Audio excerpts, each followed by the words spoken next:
Hello. Thank you to the patrons.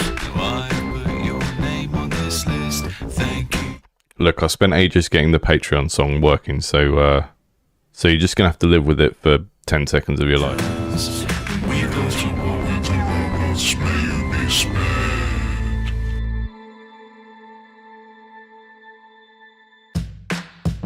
I won't necessarily keep doing this for every stream, but you know, when you spent time building the OBS macros, then Thank you to the patrons. Why put your name on this list? Thank what up, Alpha? your donation show that you can. Thank you to the patrons. We got some robots, may you be spared. So, got a bit of a bonus stream this week. Normally, I only do Indies Under the Knife on a Thursday, which is when I play games that you've sent me via the form on my website. And occasionally there are games that get sent through that feel a bit more finished, a bit more polished. Not the sort of thing I would necessarily want to play on Thursday's stream, which is meant to be, you know, quick critique of core game design most of the time. Sometimes we end up talking about art direction and other creative things, but generally speaking, the point of that Thursday stream is, you know, I've been working as a game designer and producer and various different roles in design and production over the years, and you want feedback on your games, so you send them in. These two games today are games that were sent into that, and I looked at them and I thought, these are basically finished.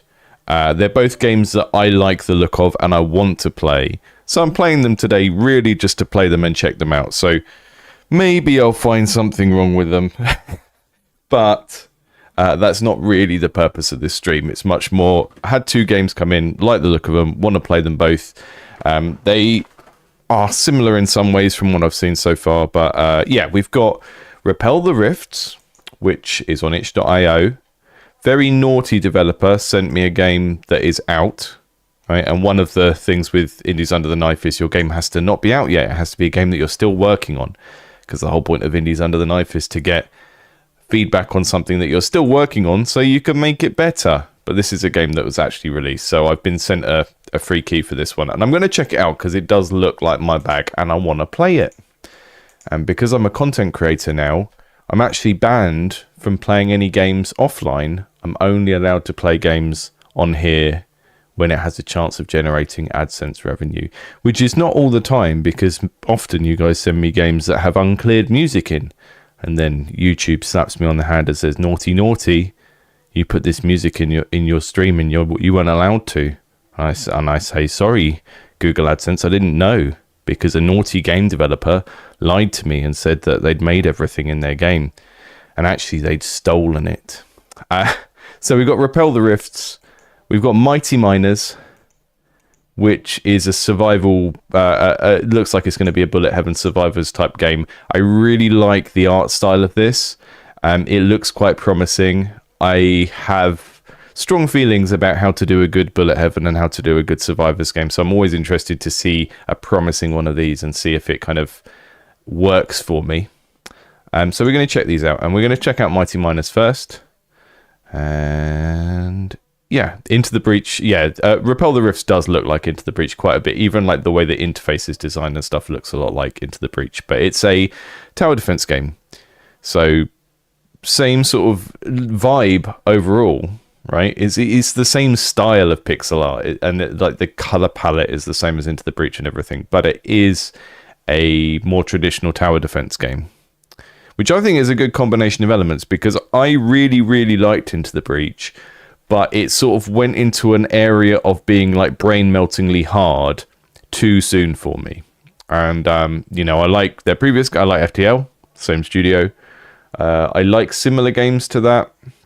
I really liked Invisible Ink by Clay, which was a similar sort of top-down tactics thing that was very crunchy and had to think a lot, because that was like a stealth tactics game. But yeah, Into the Breach, the kind of chess-like quality of it just made it a little bit too hard for me.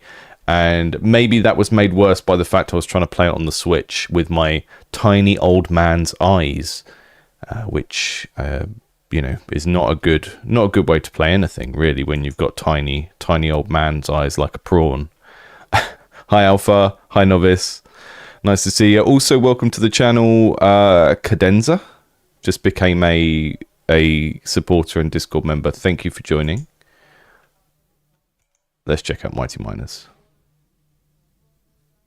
I don't have my green screen on today because I've been playing around with color grading and ended up looking like I'm in a Wes Anderson film. I kind of like it. Hi, kitten. So I would expect this to be with a controller, but who knows? Yep, we've got controller controls. Drill man, pickaxe man, rogue commander.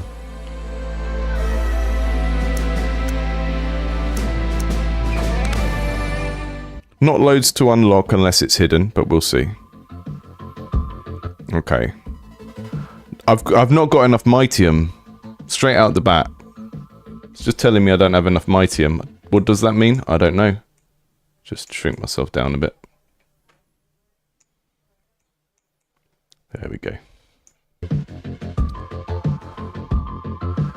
I've got a directional arrow. I don't have any instructions about what to do. Okay.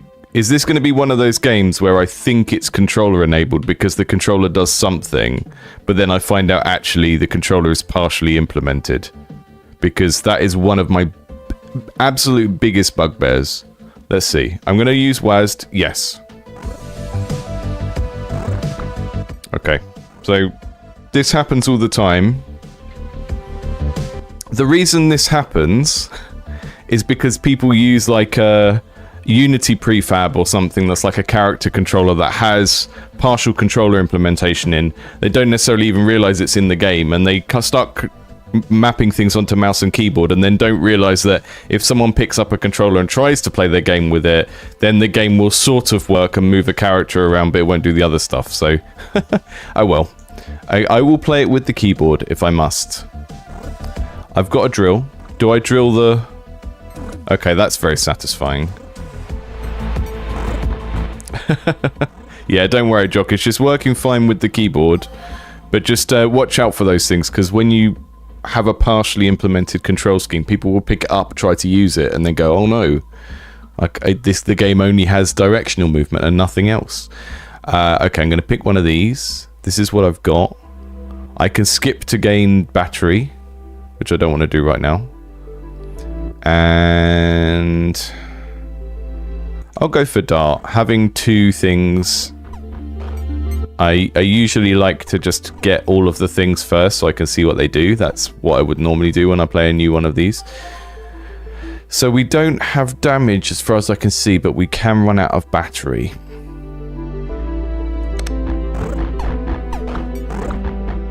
Got a little scouting thing. This is feeling a bit like Deep Space Cache that I played on here before. Or Cache, depending on how French you're feeling, or how not French. I'm not sure.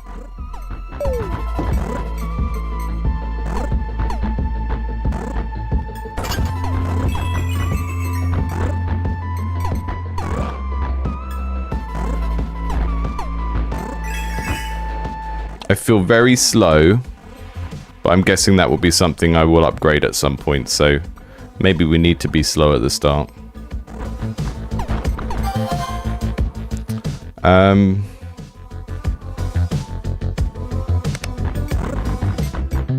Upgrade the basic drill.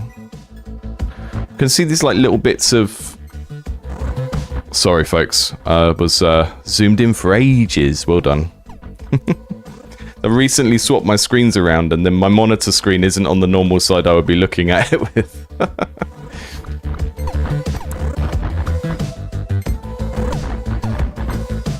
So this is a little bit like Deep Space Cache, where you don't have a health bar, and you just sort of run out of energy over time. And that can be fine, but I think it's going to be a hard thing to sort of onboard people into if they haven't seen it before. Because it feels like a failure, you know, to have this limit where it's kind of like a health bar, but actually it's energy and it's constantly draining.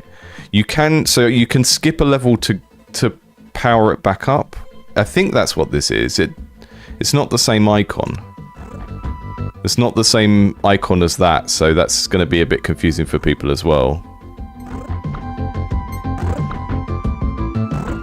I've got some sort of sonar signal coming from over here as well, which is intriguing, so I'm gonna keep going that way. I'm gonna find out what that is.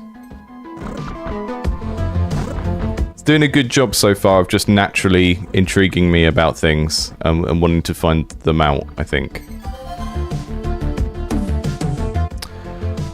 I feel like Danger Zone is telling me I should get it. It's not yellow because it's new, because these are both new. So is it yellow because it's rare? Don't know. Yeah, sorry for the big zoom. I'm trying to pioneer a new type of streaming where I play a game and the chat aren't allowed to see the game. It's a new type of stream I'm going to be doing from now on. It's just my face while I play a game, and no one else gets to see the game. I just picked up a new character. Apparently, I rescued a character. So this is kind of still a relatively early demo. So things like collecting new characters feels like it's something that's going to be more of a late game feature, but I think it makes sense to compress everything in a demo so that people get to see what's in the game. Otherwise, if you ask people to if you say your game is a demo and then you ask people to grind for like 3 hours to see like a mid to long range feature of your game, then maybe it's not going to work so well in terms of just giving people a sense of what the game is about.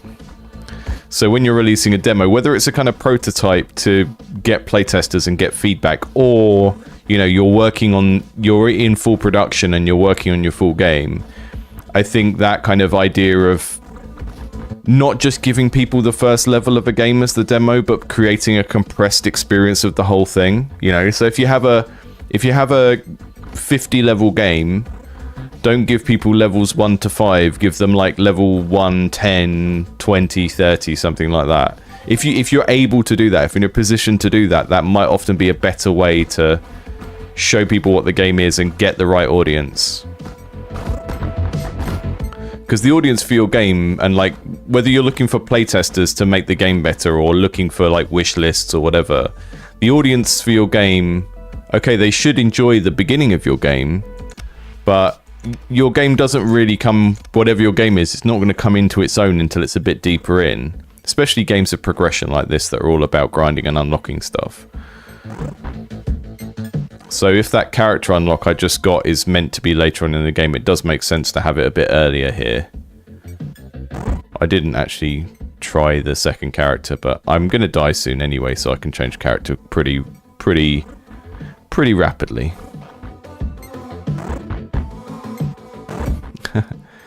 Yeah, I've got I'm scheduling streams every Tuesday and Thursday at the moment, Cadenza.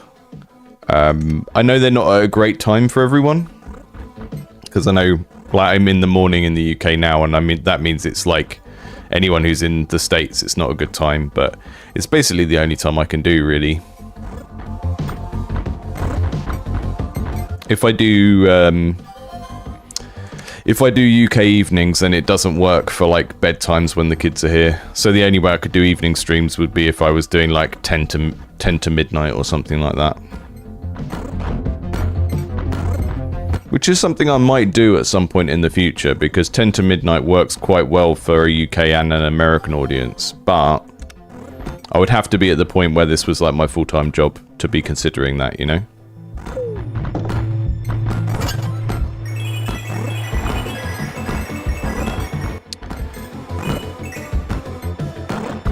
At the moment, it's about a third of a full-time job.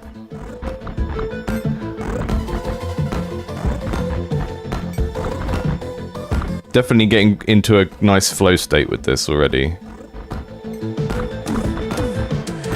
One thing I'm finding is I keep pushing the controls in the direction when I don't need to, because I'm just sort of sat there digging.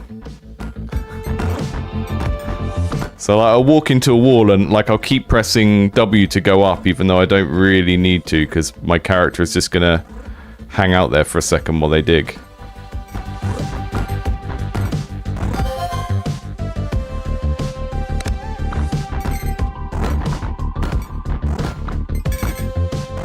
I really like that choice where you can skip a power up in order to get your recharge back up. Increases greed by 50%, decreases vision. Increases critical chance by 15, it decreases attack speed. Increases weapon area by... I'm going to go for the onion, just because it's funny. I want an onion-powered robot. Ah.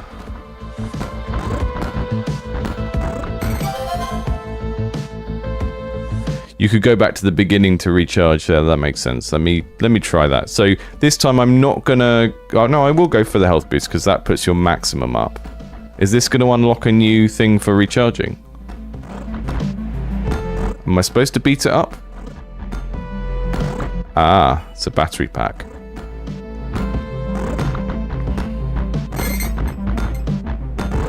The resource management in this is feeling pretty good. I'm not quite sure I understand the difference between what the crystals and the coins do. And although I mentioned at the start it feels very slow, when you get to this stage it starts to make sense why it needs to be that slow, because if you backtrack, it's sort of penalizing you for backtracking. Yeah, I like that mechanic. So you can go... It's not like Deep Space Cache where you just straight up run out of energy at some point. I mean, I think you can recharge it in that as well, actually. But it sort of turns your energy into a range mechanic. Kind of like a lot of survival games like Subnautica and stuff like that have that. Where you'll have like a vehicle range or an oxygen range or something that just sort of limits how far away from that energy source you could go before you need to go back and recharge.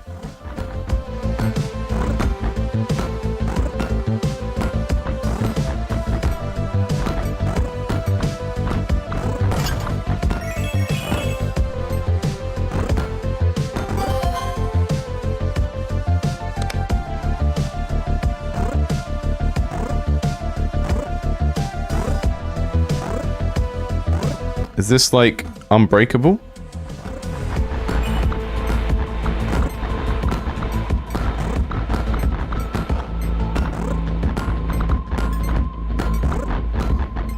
Yeah, the kind of popping of things is really satisfying in this. It's definitely got the bubble wrap factor, which I think is really crucial to this genre. Just got to get the bubble wrap factor right, because it's like the inherently satisfying thing about doing it.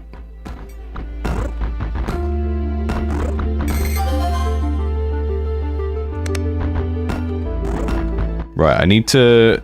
I'm need to make sure I don't pick the health boost too many times, because I imagine there'll be a bit of an upgrade arc in this where if you focus on that too much, then you're going to fall behind. Although this isn't like Vampire Survivors where I've got waves of enemies to contend with, so there's not like a difficulty curve that I need to worry about in relation to my own level of upgrade, I guess.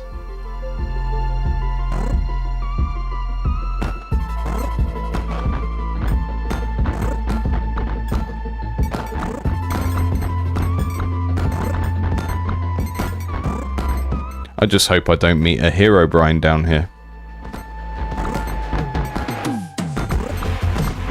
The bubble wrap effect, yeah.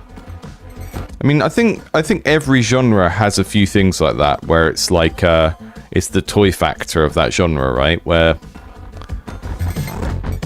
you're just trying to get the basic activity to feel satisfying before the game even has any kind of goals or any systems or anything like that.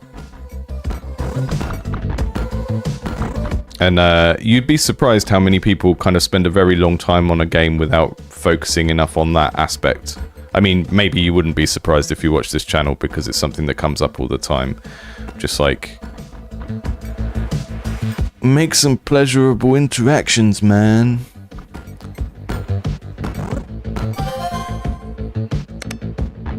Right, I'm gonna put a couple of levels of upgrade into each of these things that I've already got.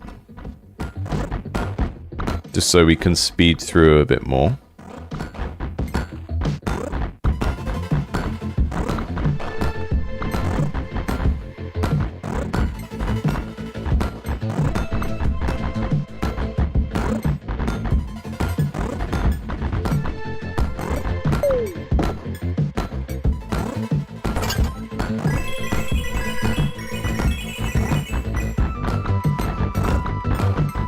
Got a booster. Got a little trail. Just gonna go in a straight line now.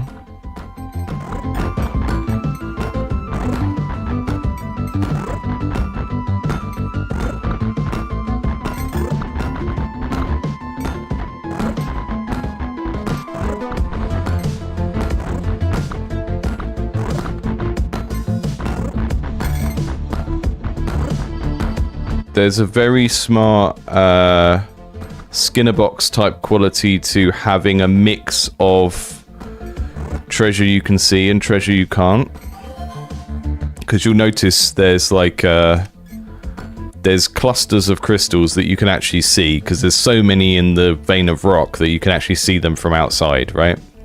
And then there's gems that you just get randomly from rock where you can't see anything. That's a really nice mix of shown and hidden rewards.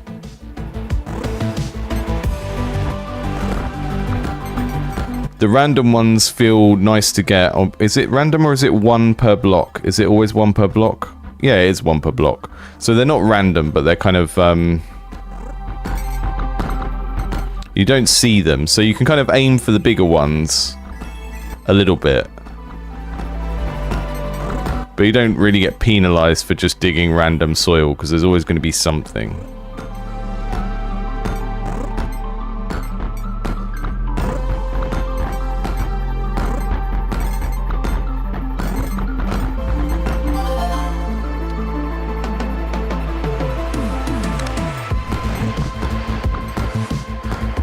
I think having this type of game where you're focused on the farming and not on the having hordes of enemies is very sensible as well, because I don't think you can make Vampire Survivors work without a lot of enemy variety. And I know that the enemies in Vampire Survivors don't really do much, but learning how they move and how much health they have in relation to each other is a big part of the game. Because in Vampire Survivors, when your screen is full up with enemies, your ability as a player to kind of look at different clusters of enemies and assess the threat of them is actually really what makes the game in the mid to late game. And I think a lot of people that set out to do Survivors games where they think, oh, this is easy, you just make a character that runs around and have some upgrades, and I don't know, I think if you look at what's actually going on in terms of moment-to-moment tactical thinking in Vampire Survivors, it really does need that big bestiary of enemies to learn. So taking that element out, I think, is quite smart. Oh, we've got another recharge station over here, so don't have to go as far to get my juice.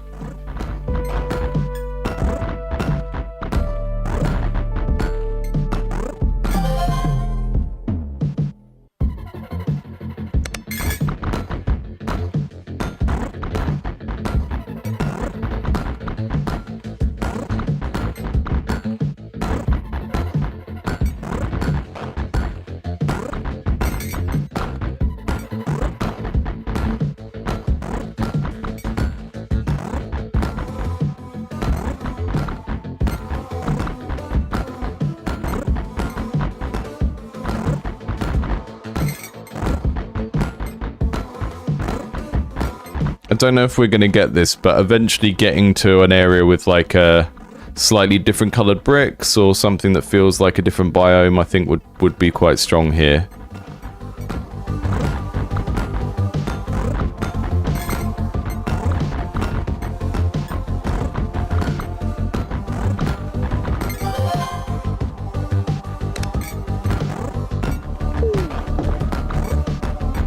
Yeah, I really think it does take a little while with Vampire Survivors to get past the initial feeling of like, this is not a game. But I think a lot of the time when people feel that way about Vampire Survivors and they try and make a Vampire Survivors with more involvement, it ends up not really working. Because, like, the whole thing that makes Vampire Survivors work is exactly that it's not a twin-stick shooter. So if you make a twin-stick shooter and then ask people to play it for 20 minutes while being constantly attacked by enemies from all sides, they're going to get really, really tired. And you have to think of that kind of, like, that cognitive load of, like, how long are you asking players to pay attention? You know, someone sent in a game that was like a horde... It was like a horde defense game. And it had this constant attacking enemies like Vampire Survivors, but it controlled more like Hades. You could roll around and everything. And it didn't have any breaks. There was no natural point in the game where you could put the controller down and like go to the bathroom or something, unless you paused it. And relying on pause for that doesn't work. You need natural... In a high intensity game, you need some sort of natural breaks because the players won't pause once they're in the zone. So you need to have some sort of breaks. And like in the game I'm referencing here, there were shops, but they didn't pause the game. So it didn't even have that thing that Vampire Survivors has, where there's like a natural interrupt baked into the gameplay where you're picking something or something like that. So that was a very frustrating example of the, you know, Vampire Survivors Plus sometimes ends up taking something away if you don't get other things right, because giving people more involvement when actually the passivity of some aspects of the game were the things that made it enjoyable, you know. Okay, we're going to go for Rogue Commander, who's got a dart. He looks strikingly similar to Pickaxe Man and Drill Man. It does... So, a werewolf said this feels a bit slow. It feels slow to move around. And I would hope there are some movement speed boosts, but I also understand that games of progression with lots of upgrading, you do want... Maybe you want things to start off a little bit slow so that you can upgrade that. I haven't seen much in the way of opportunities for upgrading my movement speed, though.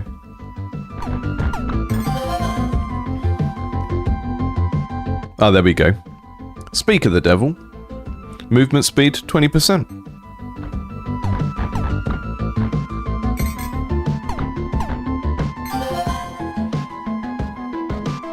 Increases weapon damage by 20%.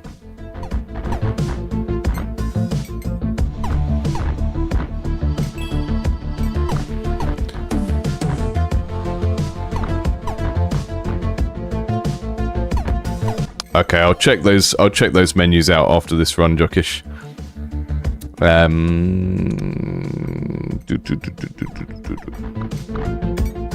I'm just enjoying digging. I yearn for the mines. What can I say?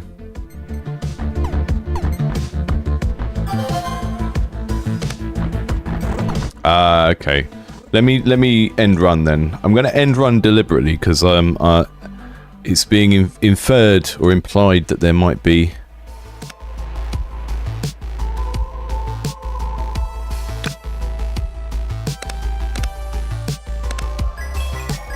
Ooh, tasks.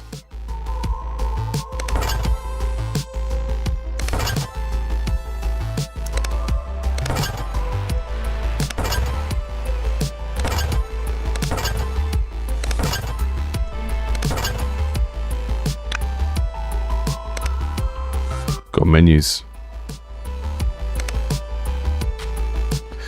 Okay, we're gonna do some movement speed. And then we've got, okay, you can make your experience curve faster, base damage, pickup range. Okay, cool. This is why with a game like this I wanted to play it for a bit longer, because very hard to judge. Normally the Thursday streams I only play most of the games for 20 minutes. Gauntlet Girl, I cannot afford you. We'll get Gauntlet Girl next time. We got stage 2 as well. So stage 1, I cleared it. I got a character.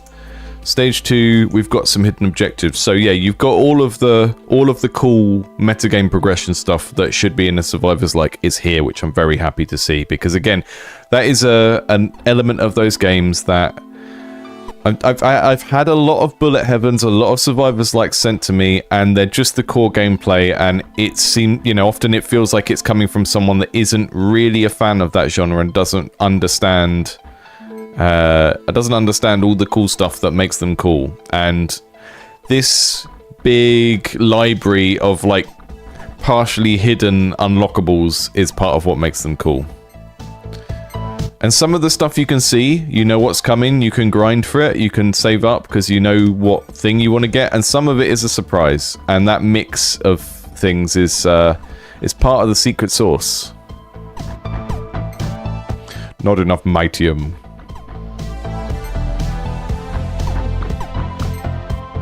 The bubble wrap is very strong, yeah. I'm going to give it another... We're going to give this one 30 more minutes. I'm going to be... So I only scheduled 2 games for this stream because it's like a bonus stream on top of the one we normally do on a Thursday. And also, it was just 2 games that I really, really like the look of. And I, you know... pleased to see this one really executing very well on what I think these games need to do to be good examples of their genre. Drills in well, yeah, we get the drill now.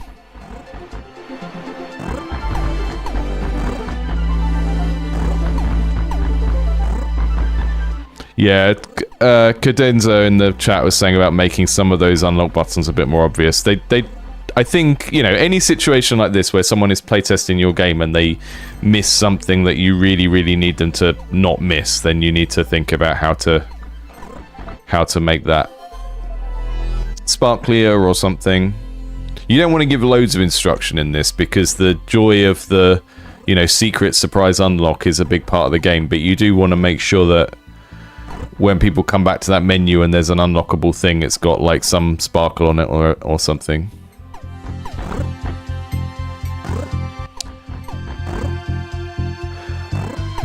Alpha, that is entirely dependent on what game you're making or playing, whether unlocks should be random. So, I think Survivors Likes or Bullet Heavens are their own entire genre, so I wouldn't say anything about them and call it a like roguelike feature, because they have some elements of roguelikes, but the way that they work is very specific to their own thing. You know, like traditional roguelikes, you get an item and it's an item, whereas in these you get an ability and then you stack it on top of itself and they sort of level up by getting multiple of them, kind of like merges in a gacha game. So it's its own thing, really. If you look at what, again, sometimes these things you can just... If you read the fan wiki of like Vampire Survivors or something, loads of these things would be answered of like how it does it. But I think that game basically stacks the chance of you getting a particular upgrade the more you choose it. So everything starts off with an equal weighting, and then the more you choose something, the more likely you are to get it again in future. Which kind of stops you getting loads of useless stuff that you can't use with your build. But whether or not, if you're making a similar game, whether or not you do that is really down to the kind of experience you're going for. But it is worth trying to understand what previous games have done and understanding why they did it, you know? Like Diablo, I think it's Diablo 3 where they started like changing the drop rates of things so that you would get things that were relevant to the character you were building rather than just a totally random item that your character can't use, you know?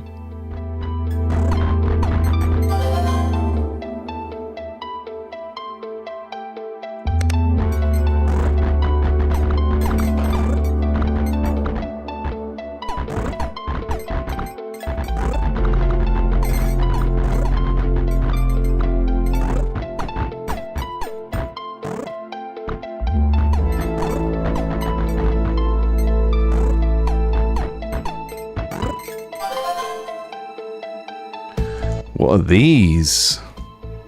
We've got some mystery things up here. These are the weapons I've got. It looks like maybe I can fit 5 or 6 into here. I can't quite tell. Or whether...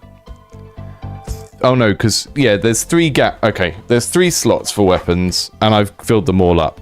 And I can only tell that because the items has these kind of same things here. So I'm not going to be getting any new weapons. I'm only going to be adding to those 3 things that I have in my build.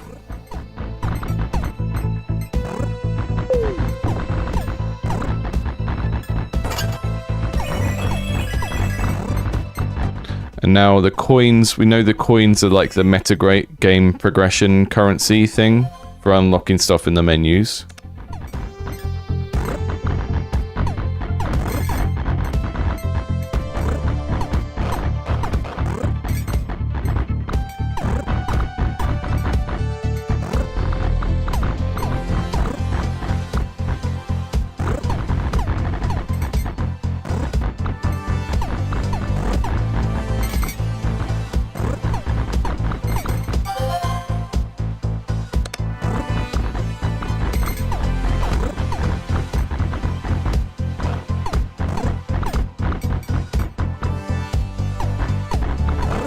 Need some juice.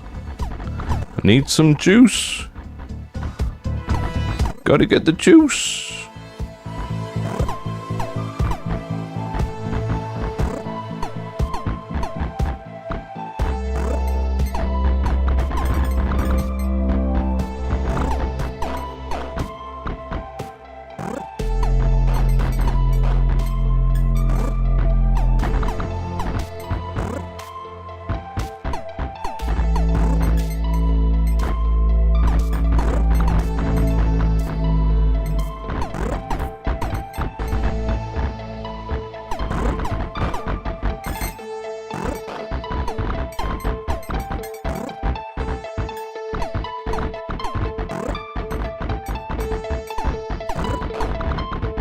Gonna see where this arrow takes me. Upgrade the drill so I can get there faster.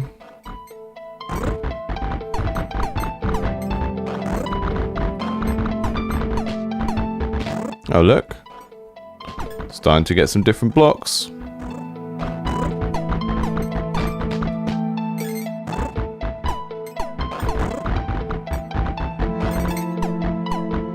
This doesn't flash at all when I hit it, so I think this is impenetrable and I need to go around it. I need to go back and get some more juice. Uh-oh, we've got a kind of spreading slime type block here. Oh, that's great. That's really smart. I don't think I can get the juice in time, guys. Maybe I can get it out of here. Nope, nope. Ran out of juice.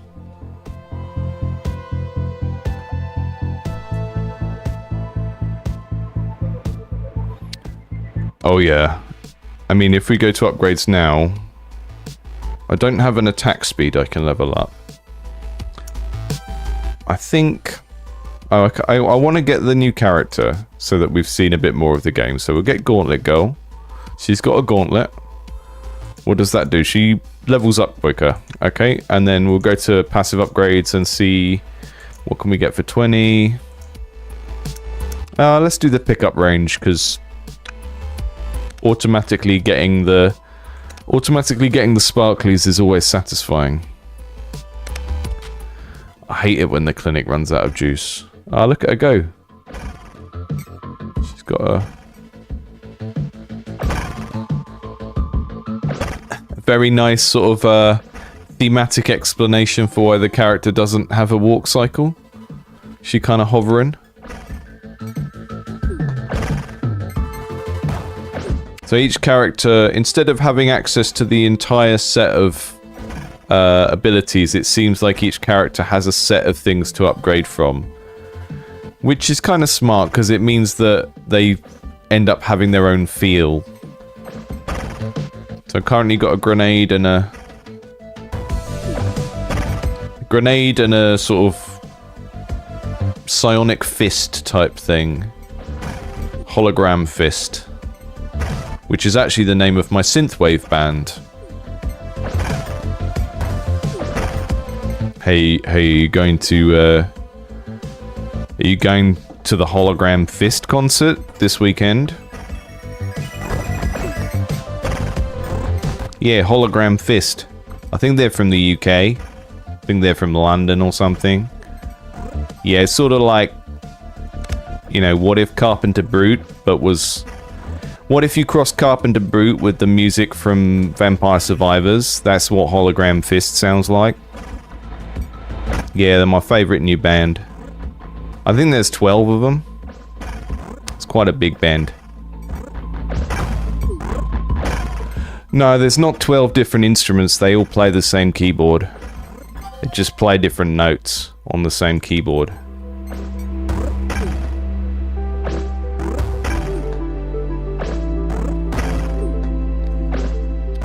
Yeah, I was going for Aussie because I think that is the place in the world where currently, if you want to make it big in any sort of alternative music, I think Australia has become the crown jewel of places where there's just so much competition. They have all of the weird punk bands like Amyl and the Sniffers. They have all of the prog rock guys like King Gizzard the Lizard Wizard. I don't know what's happening. I think they might just be producing loads of really good music in Australia because it's technically still the 1970s there, or something like that is happening. I'm not sure. But that's why my alternative music fan voice was Australian there. Yeah, if you go on Hologram Fist's Bandcamp, they've got really good merch.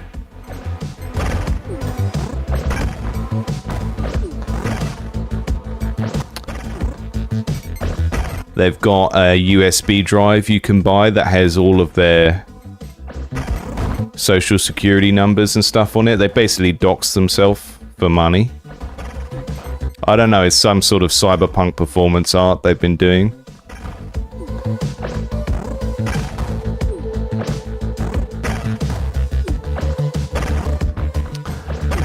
Total Cadenza has a question. Oh, thank you, that was my digital helper voice that told me that. Are somewhat well-developed prototypes allowed to be submitted for the Discord Patreon community live streams?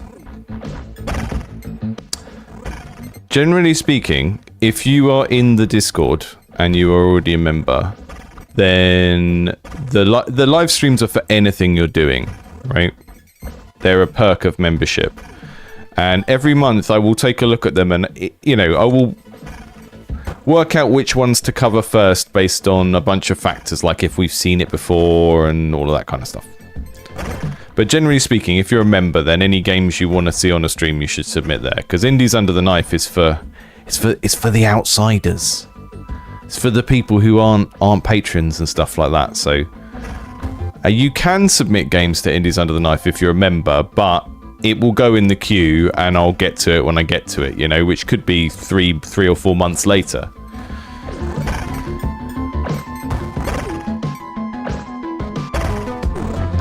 I hope that answers the question. But yeah, the monthly community streams are meant to be a perk of being a supporter.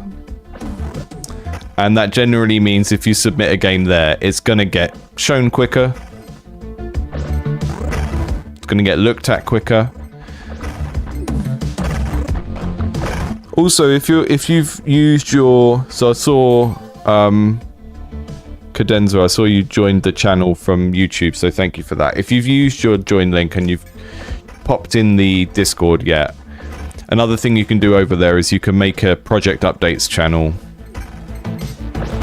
And that means that people in the Discord, myself included, will occasionally pop in and see what you're doing and give you feedback on stuff. So we have a bunch of channels for topical help. Like if someone needs help with a game engine or art or something, they can go, hey, I need help with this thing. But then if they just want to talk generally about the project they're working on, then you can make a project channel and it's like a forum post that's just always there about one of the games you're making. You know, I have them for my games and I have a couple of prototypes and some of them I haven't posted in for 3 months, so I'll have to look it up if I want to go and find it. But it's really just a matter of whoever posts the most is going to be more visible, and then yeah, those of us who are active on there and trying to help each other out will generally pop into each other's projects and give help if it's needed, or just hype each other up if it's needed, you know?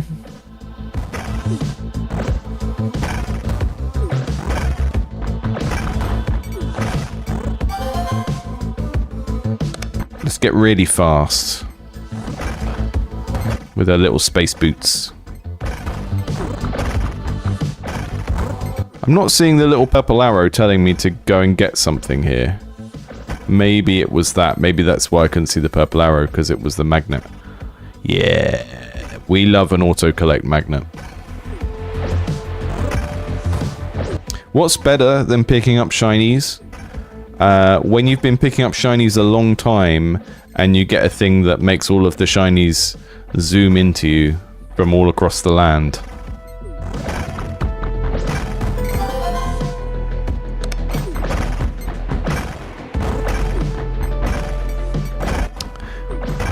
Yeah, I try and make sure the Discord is as useful as possible. We don't do anything really to like segregate it based on what tier of Patreon membership and stuff you're at, because ultimately the Patreon for this channel was set up for just, you know, people who want it to continue to financially back it in some way, and I didn't want to make it into like a service where you're paying for a particular thing. But I think over time, I just, you know, I'm on there. I try to be attentive to what people need from that community, and add things or edit things as needed.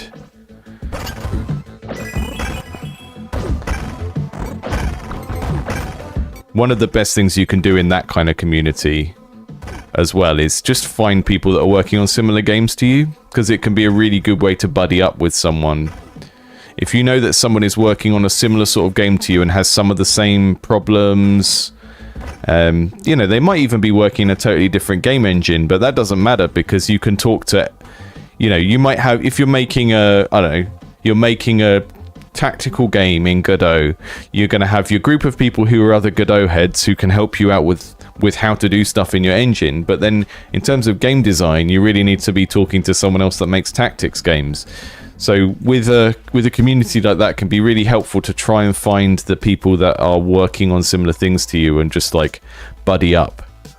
Because I know it's hard to find playtesters.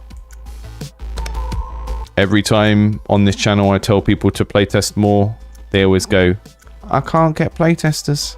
So I know it's hard. I know it's hard asking people for things. If you do it as a sort of trade, like a back and forth skill share, I test your game, you test mine, then at least there's an incentive there. Going back to Drill Boy for a run.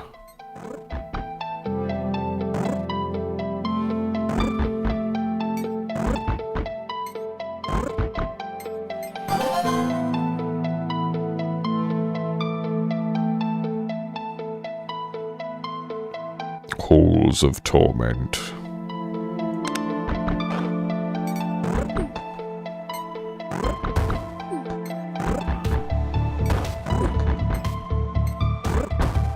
Grenade and drill is a satisfying little combination, because you get on with your drilling and the grenade is just making a mess for you to tidy up later on.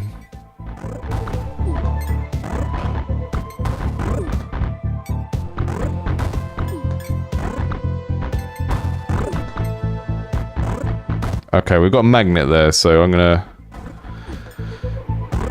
do as much drilling as I can before I pick that up. This is the other thing as well that can happen when you've got like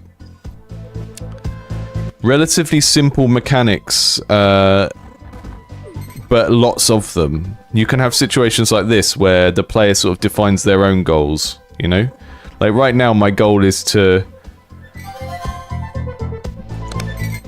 My little self-set goal at the moment is to make sure when I pick up that magnet that I get to pick up loads of stuff with it and I haven't just wasted the magnet. Right, which is a good example of... that's just the sort of thing players will do in their heads and maybe not even think about or tell you about a lot of the time, because it's the sort of thing that makes people feel a bit silly, I guess. But if your game can support people doing that sort of thing, then that's a good sign. I don't want more vision. I don't want to be able to see further.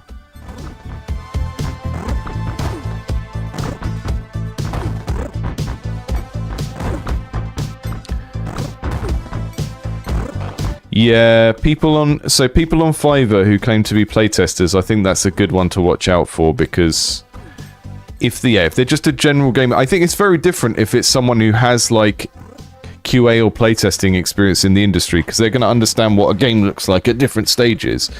But if it's just a chancer who's like, oh, maybe I can get money from playing games if I set myself up as a playtester on Fiverr, it's like, well, you know. I think some of that though is down to how you brief people, and like being in control of the test. Like we're doing a test. Here's the stuff we're testing right now. Here's the stuff we're not testing. Here's the stuff we know is not currently in the game. And the thing with playtests as well is you sort of need to understand why you're doing them. And there's a type of playtesting which is just to see if people have fun. Right, and to help you find the fun, so you notice what people are having fun with most in your game, and then you amplify that element. And then there's UX style playtesting, which is more, you can't do game UX testing by, you know, someone doing it remotely. You need to be able to watch them, so you need to be able to watch someone play a game, and so you can take notes on when they get stuck or when they miss something, right? So in the example of this game, right at the start, I missed all of those upgrade menus and stuff like that, which are the thing that kind of give you the long-term motivation to play the game, right? And if you don't have that, then the game maybe falls apart a bit. So that's an example of a thing I would make a note of, you know, mentally or otherwise, to say, okay, and that you make sure you note down the problem rather than the solution. So you would say, playtester failed to notice the upgrade menus. And then that gives you a roadmap of like, okay, we need to make the upgrade menu more obvious in some way, or force people to go to it, or whatever. Vampire Survivors doesn't have that problem so much because some of that stuff is on the homepage, so it's not buried under a layer of menus.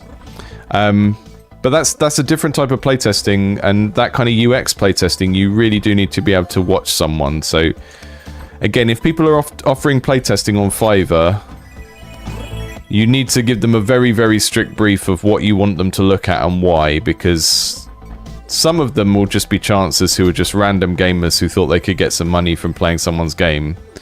But they don't really understand anything about game development, or they might not even understand what playtesting is meant to achieve, or they might have a very fixed idea of what playtesting is meant to achieve.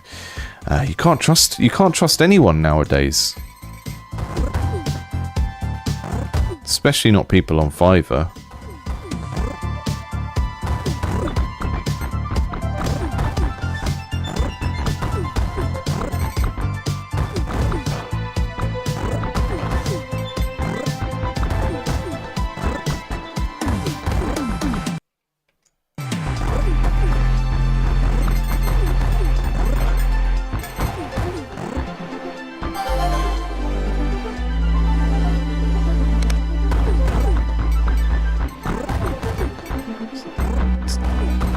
I just had a thought.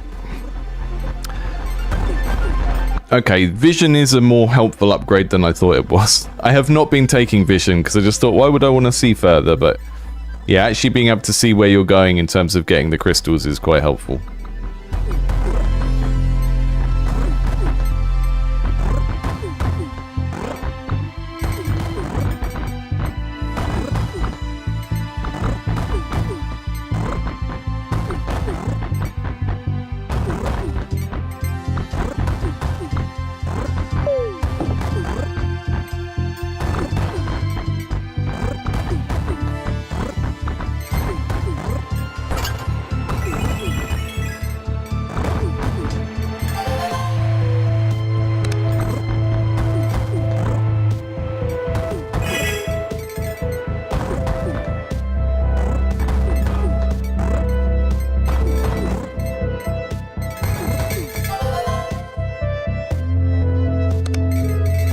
Good time to get the experience multiplier, I think.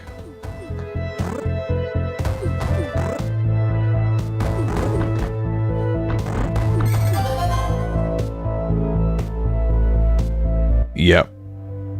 Yeah, totally agree about the aha moment of the seemingly useless stat that turns out to be actually really quite helpful.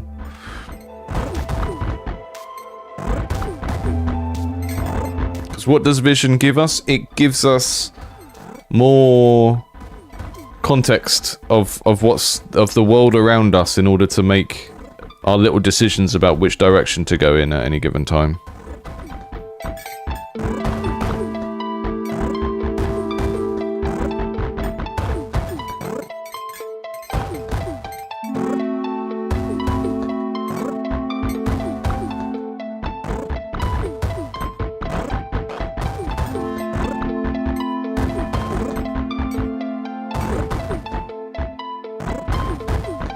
You might wonder why I'm hoarding my gems so that I can pick them up at one go.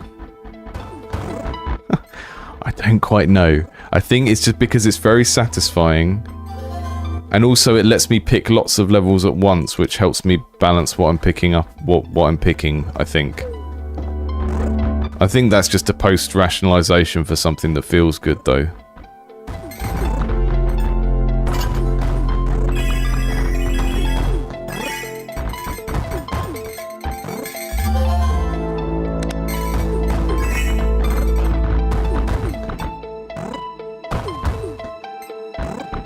There we go. How many toys should a small indie game have, do you think? Interesting question. I don't know.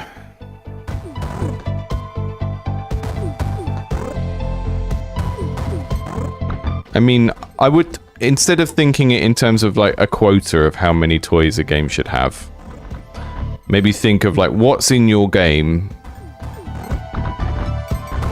in terms of just like things the player does, you know, like so destroy, collect, upgrade. And I think sometimes we put a lot of effort into like making variations on those things when we could be just polishing the individual thing a little bit more, you know.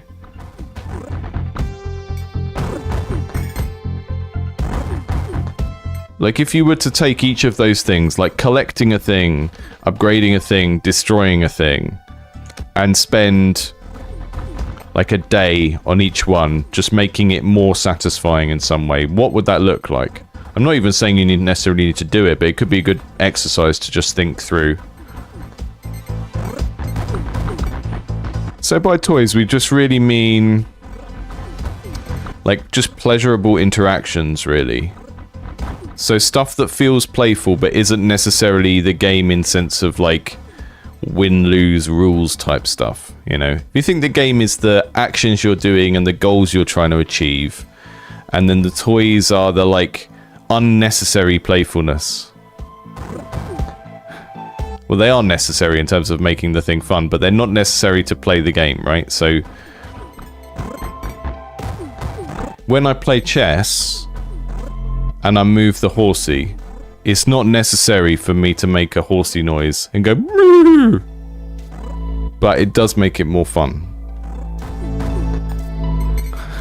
That would be an example of using a game piece as a toy rather than as part of the game, I guess.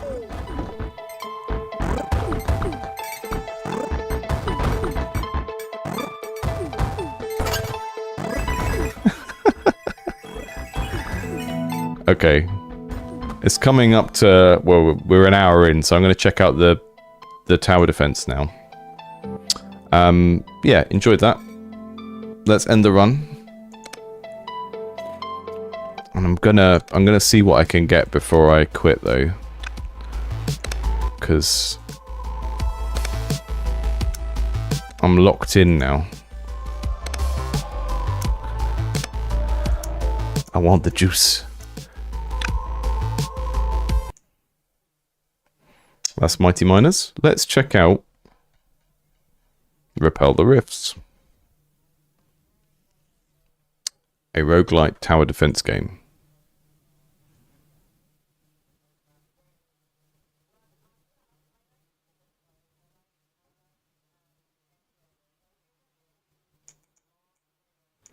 Yes, it's totally that kind of toy-based thinking is totally a thing that could be considered over-polishing. And I would never say you should do it to the detriment of the overall game. You know, like, your game still probably needs to have a goal and some sort of reward investment loop or whatever it is. But I think from a general game development standpoint, if you can't make those things feel fun to do, then there's not much point investing loads of time in them. So I think particularly when someone's quite new to game development, I think focusing on the toy angle to start off with is better, because what it gets you to do is to make sure that each individual feature you do, you sort of understand the full remit of that feature. Because, you know, I used to do this with students. I would say an interaction in your game doesn't exist unless it has like visual feedback and auditory feedback, right? If the feature is just a thing that happens and the player has no way of knowing, then it doesn't really exist. And examples could be something like, character gets hurt. Okay, the health bar goes down. That is not enough feedback. Needs to have a sound effect, needs to have some sort of juice, needs to the mechanic needs to be communicated to the player, particularly when it's something that the player is not doing. Although, you know, control inputs of like when I move a character, when I do an attack, that should all have clear feedback of what's happening as well. And I think particularly when people are newer to game development, it is better to spend time polishing those individual interactions, because otherwise you can't scope your game. Because eventually every interaction in your game, in order to make a high quality game, you're going to need to polish everything. And if you've never really polished a feature to the point where it's like commercially acceptable, then you don't have a good sense of like how long a game with 12 features is going to take you. You can't really quantify features that way, but you kind of get what I'm saying.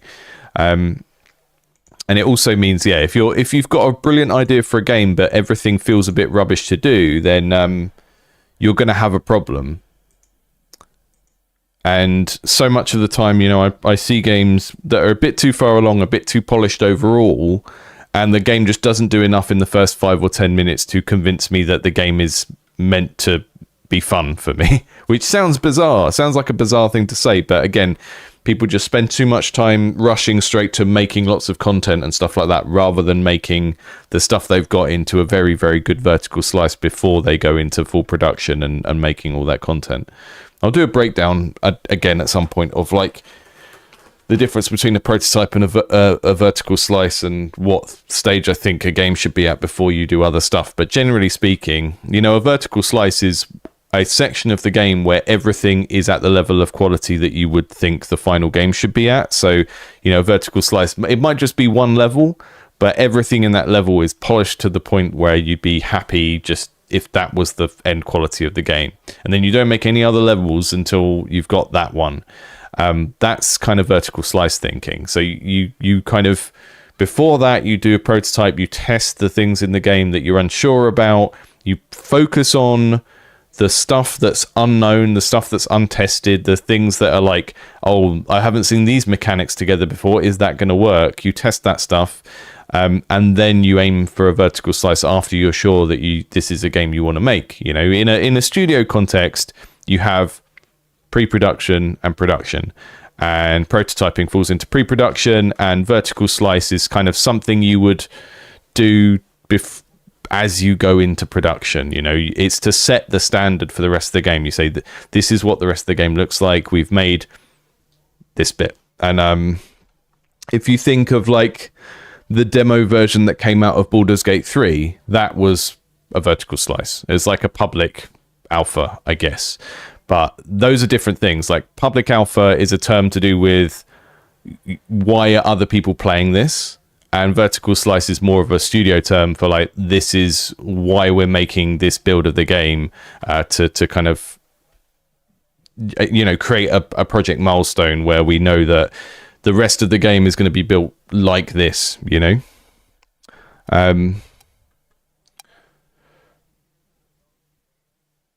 I think the itch versus Steam thing is a good question. I don't really have hard and fast feedback on that because I'm not an expert on Steam.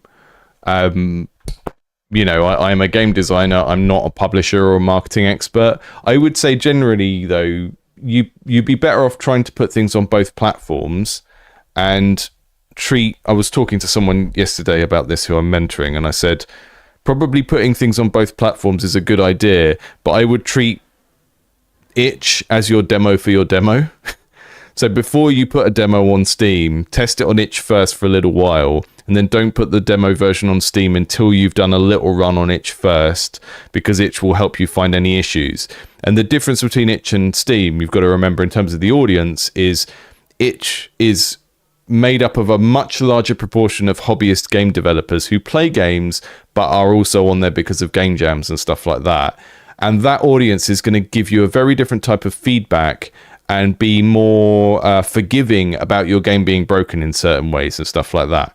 So you might be better off putting a game on itch first for a little while to engage with that audience, because if you think about how you get feedback on your game in Steam, it is like reviews that are presented as consumer information reviews, right? Which is not the same as itch. Itch is much more like, it's almost like a social media comment thread under the game. So I would aim to put things on both platforms, have your Steam page as early as you need it, but don't put a demo on Steam until you've tried it with other people in a different context, because the Steam audience is a little bit more, you know, gamers who want to play a game, which is a slightly different thing from game development hobbyists who want to help each other out, you know, which is what you get on itch.io. Repel the Rifts.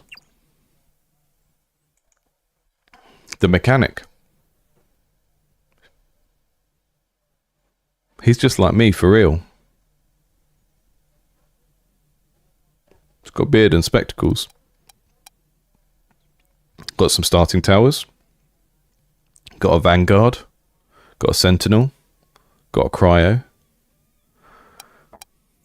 Got some difficulty levels. I can unlock Rick Sanchez by completing something with the mechanic. Skills. Overclock. Too much information for me straight away, so let's just go for it.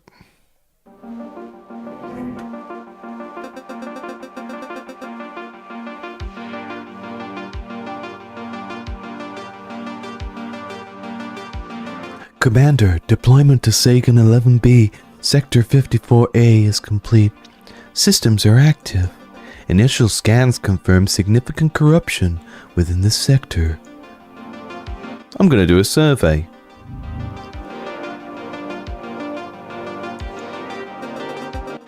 Prepare for the night. Access your deployment panel to construct defenses against hostile entities. Okay.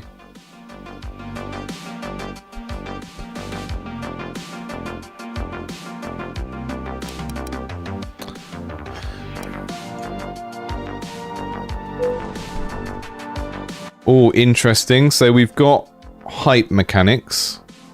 I've got 3 different tower types. I have a dude I'm trying to protect. And I'm going to go for the classic slow them down and then shoot them 1-2. So my cryo tower is there. But I can't see anything else apart from this little bit to start off with. So I'm going to click here, which I think is to end the turn because it's the night button. Yeah, there we go.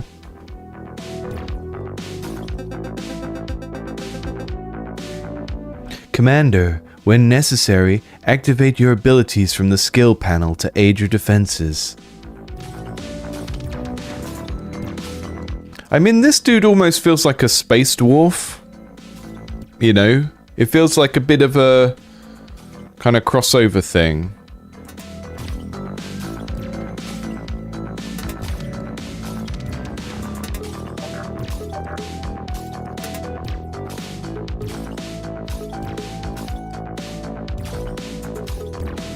I have these abilities. I'm not entirely sure. You got some buggy UI stuff going on here, which again, this is one of the reasons why I don't play games that are out yet, because it's like people send me games for feedback and it's like, if you're still looking for feedback, you shouldn't be charging for the game yet. And this is like a, you know, $5 on each game, and I've already found some UI bugs, which sucks. But that's fine. I like the idea so far.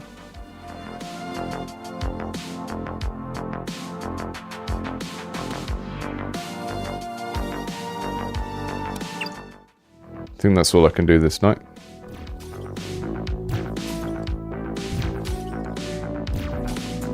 So I think what's going to happen is I've got a few... Yeah, look, night. Here's what's coming up. Survey the unknown. So that's going to give me another section of board. Then we're going to have more monsters. We're going to have some fiendkins. New tower unlock. Fork in the road. So we get this gradual, like, building the path so our level gets bigger. Ah, look, I can choose the... Oh no, I can rotate it, I think.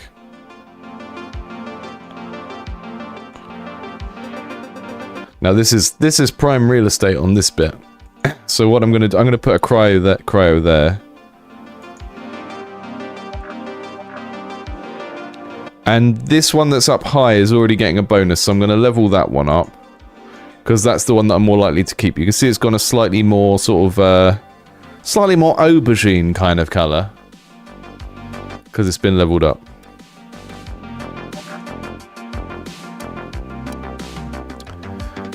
And... If I salvage that... I can then put a new cryo over here, which is going to be more helpful because I'll slow them down earlier and then they'll get damaged more, I think. I don't know if the salvaging is very cost effective.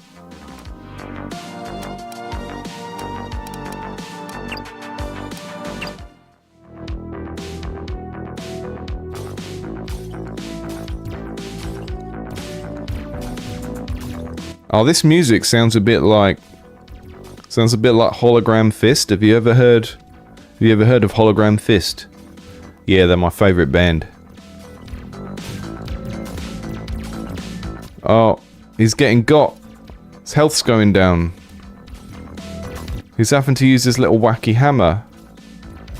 Yeah, I kind of like the theming here.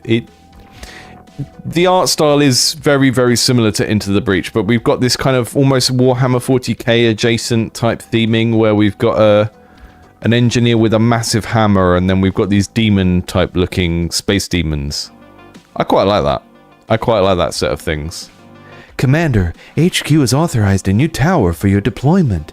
New towers will be granted as your expedition progresses. Heater, crusher, blockade. I like the idea of a crusher. But I can't afford that yet, so... burning stuff would be good.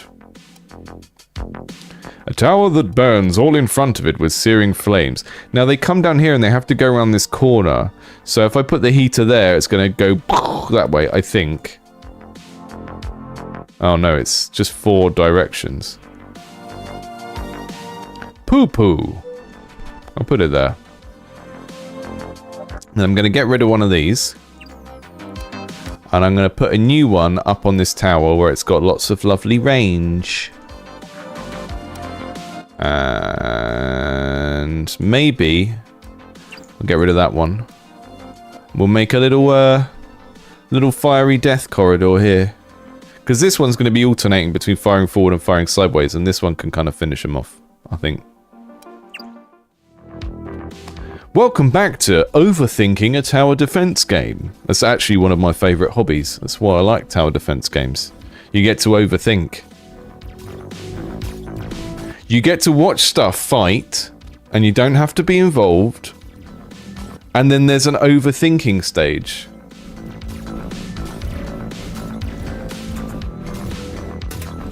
Look, I've got some sort of Gorgon thing. Oh, that's the... This boosts the other towers.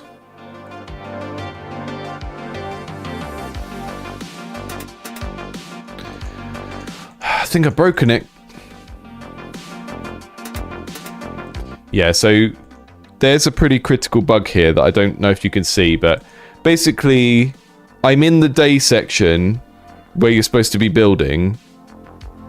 And as I transitioned into the day section, I was using one of the spells or abilities, You know, as Alpha said, use the abilities. I started using the abilities, but I think I got into the UI mode for casting an ability as it switched from night into day, and now it's stuck in that mode, and I don't have my build menu. And I can't get my build menu. So there are some pretty bad UI bugs here, and that one nearly happened before. I nearly got locked into a menu before. So I'm going to try again. Because I like this game. But you shouldn't be asking for money for a game when it has a bug like this in it that I can find in the first 15 minutes of playing it. Do not send your game for QA to me. I am not a QA tester. I can do it, but it's not a good use of anyone on this stream's time. Right, I'm going to try one more time. Because I like everything else about this. Yeah, not ready for monetization yet if you've got that kind of bug that's so easy to find. Right, I've got a different start now.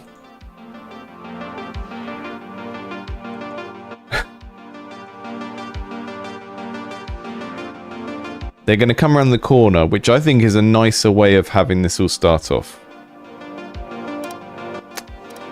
And I'm not going to put any cryo towers down yet because we want them later on. We want them slowing stuff down at the end. So I'm going to build a explosive boom boom tower straight off. Although again, they're supposed to be later on in the chain. So some of this is like the whole thing of building the level as you go is messing with me a little bit in terms of how I would normally play a tower defense game, because I don't have access to the later on bit of the map, if that makes sense. So I'm just going to do that for now. Yeah, I want to like this. I think is a good way of thinking about it. Like the creative direction, like the little space demons and the synthwave and everything. It's really cool. But yeah, need to catch some of those UI bugs and fix them.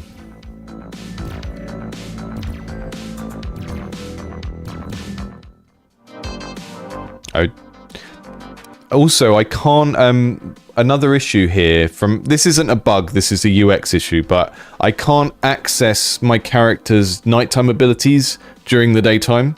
So I can't, like, look through them and just learn what they are before we go into that mode.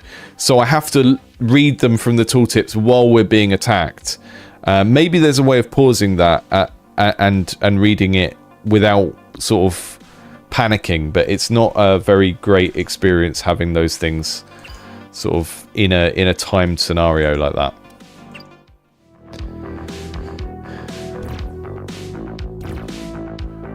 Permanently increases the tower's power by 10%. Okay, we're gonna level this guy up a load so we've got like a really hardcore sniper up on the hill here.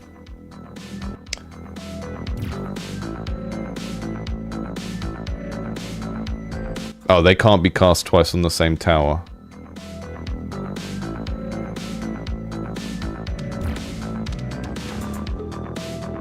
And Polly...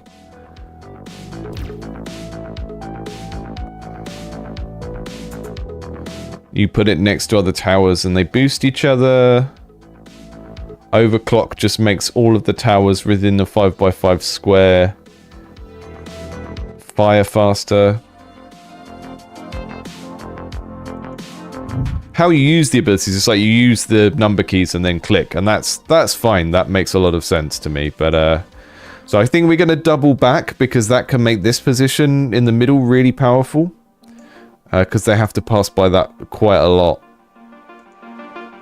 And that would be a good place for a flamethrower eventually. So I think I'm gonna... Maybe I put a cold tower up here. So they have a lot of slowdown before they get down here. Have I got enough to upgrade one of these? I do not.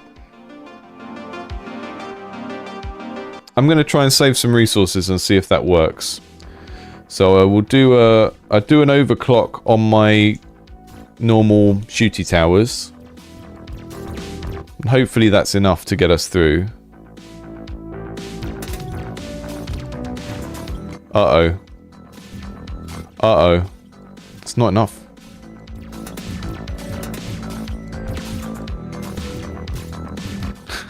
Just gonna have to eat it this turn. I'm also not quite sure how we get the energy for our character. If there's something that happens that gives us the energy.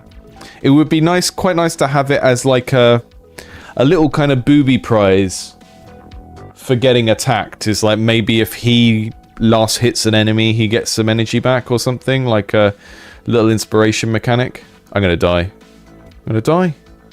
I don't have towers close enough to him, so when he's getting attacked... Okay. That's fine. I don't mind that. That is just a kind of live and learn type situation. So I need to not put my towers too far away from him at the start, or he's just going to get murked. We'll go with that, and I'll make sure there's a tower on this corner.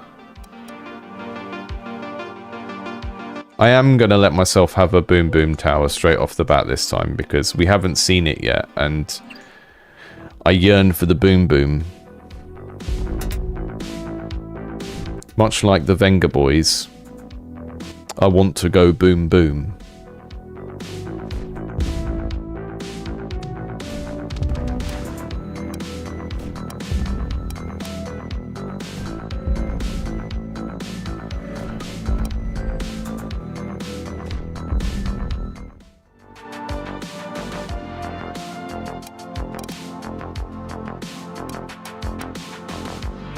Snipey rifle up there.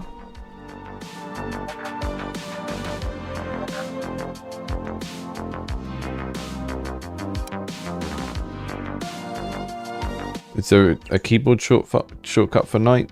Who knows?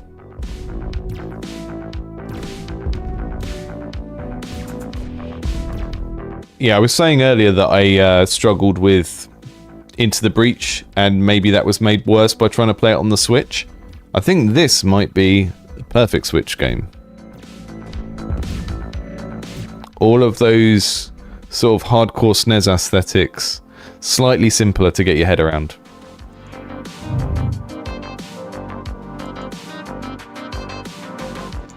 That's a good place for a cold tower. I want to hit them lots of times and slow them down.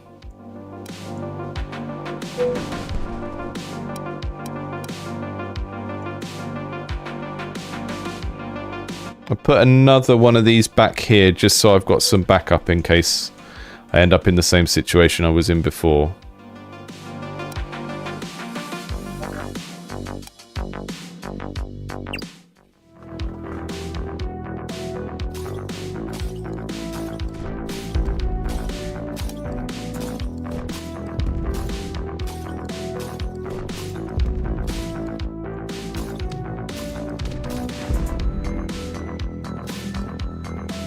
Put the rate of fire up on my boom boom tower.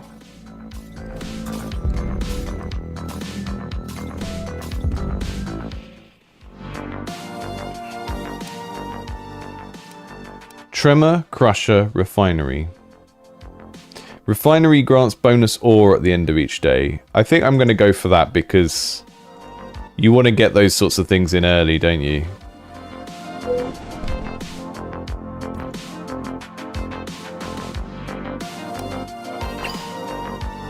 Level it up straight away.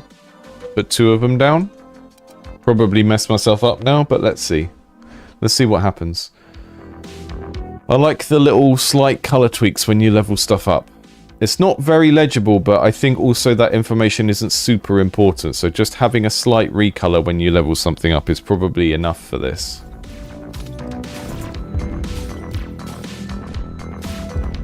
Ah, look, it does slow down when you go to read the tooltips. That is a nice feature. Appreciate that.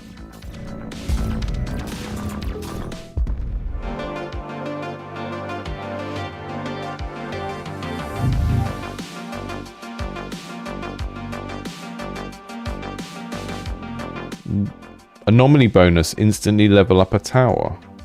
Interesting. Okay, cool.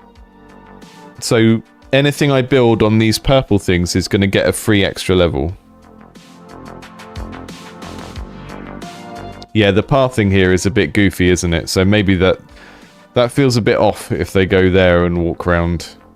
And maybe you just need a justification for that, like a little thing shows up here when you put tiles together that way, just so it makes sense why they're going around.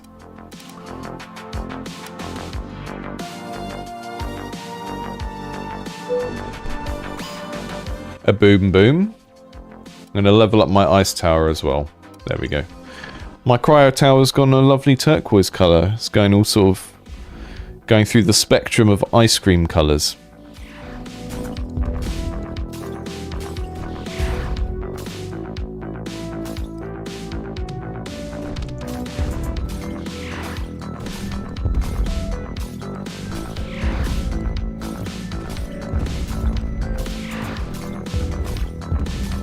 Great sound effect choices as well.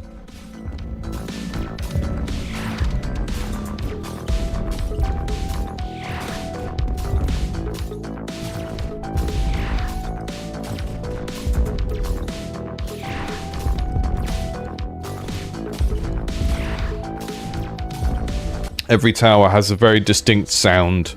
None of the sounds are like overbearing. The sound effects of the combat sit under the music, which I think is right in this kind of game. Commander, an unidentified artifact has been detected following hostile engagement. Retrieve the artifact. I will. Ooh. Inner focus. If no towers were constructed or leveled before the wave, gain 60 energy at the start of the wave. Strength in numbers, all towers gain 1% bonus damage for each level 1 tower on the field. Chaos Crystal provides a 30% damage bonus to a random tower type each day. I'm gonna go with the Chaos Crystal because I do have one of each thing, I think.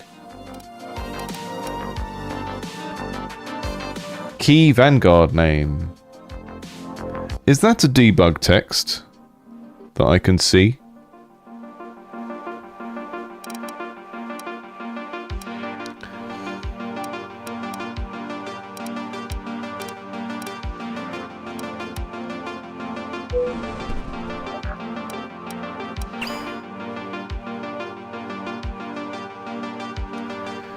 Right, we've got 2 missile silos, we've got 3 regular turrets, we've only got 1 ice one, so I'm going to put 1 more cryo down here, because I think that will support these guys.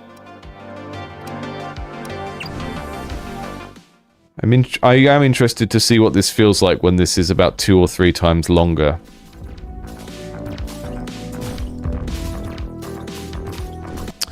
So the Alpha said, does it have a Kingdom Rush like tower upgrade system? I haven't seen that here yet, but you know what? I think Kingdom Rush is still like the gold standard in tower defenses, and that's 10 years old now at least, if not 15 years old. So I think a lot of times if someone does a tower defense game, I would be looking for features from Kingdom Rush and going, okay, you've done it differently, why? That game was perfect. Why have you done it differently? No, I'm joking slightly there, but only a bit.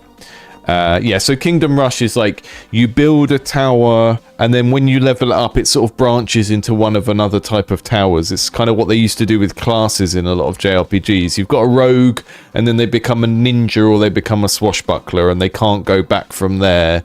And then maybe that branches out again later on. Yeah, I haven't seen anything like that here, but again, that's why when I get this kind of style of game in, I do want to give it a little bit longer, because it's a game of progression and upgrading stuff, and it's less about the immediate experience of like what's in the game in the first 10 minutes, you know?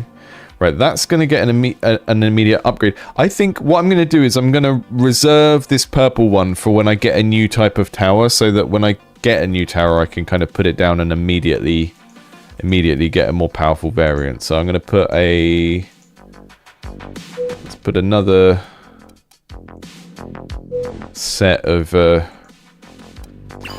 Vanguard and a Sentinel You know I'm invested now because I'm bothering to use the real names of things. Although the Sentinel will always be a boom boom in my mind.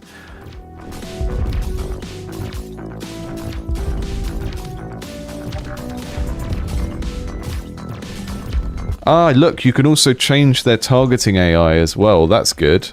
So this one should shoot the closest to it, because that's to defend my dude.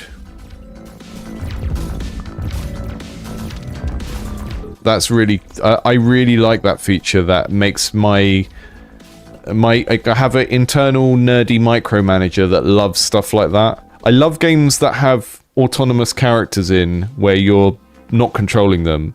But I love it even more when they have like some little AI feature I can interact with and dictate what mode they're in. Right, that one is going to always try and shoot at the furthest away. That one is going to shoot the thing with the lowest HP. No, actually, we'll do furthest away there, and then this one will be lowest HP. So picking off the ones that come through. You can shoot the highest HP person. Yeah, something like that.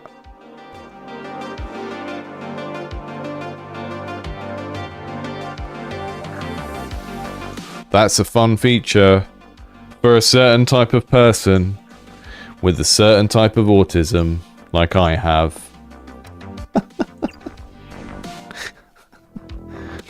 Look, guys, I want to micromanage you. But I don't want to actually micromanage you by having to issue orders. I want to, like, micromanage you via subroutines. Give me access to your AI and let me pick an AI option. That's great. I like that.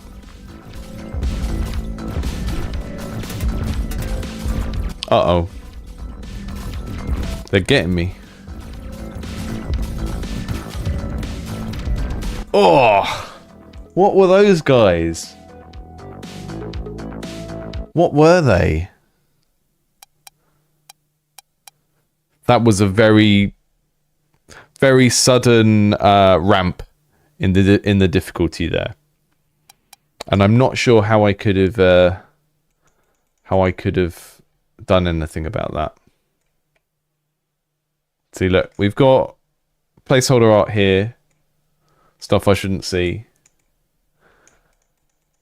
The codex doesn't seem to be implemented. Again, it's like... I understand early access, and like you can release a game and charge for it and tell people it's not finished yet and all of that, but I haven't seen a lot of clear messaging in this to say that that's what's going on here. Maybe it says on the itch page, but... It says status in development, so I guess on itch... If it says in development and it's up for a purchase, then I guess that is the itch equivalent of doing early access. But I don't know. I find that irks me a little bit. I'm not a big fan of that. Like, I think what I would want to know is, was there ever, you know, has there ever been a version of this that has just been like a free-to-play demo to test it? Because I feel like some of the potential issues would have been found if there had been. But I can't see any history on here either.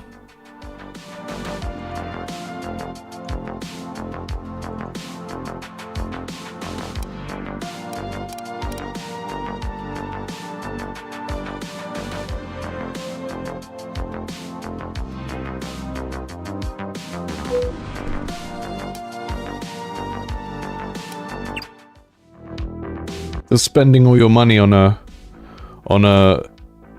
explosive tower straight away just make you lose? I think I need to... So I think, you know, if I try and learn from the last time, then I think what I need to do is spend a little bit less money on building new towers and a little bit more money on upgrading the towers that are there.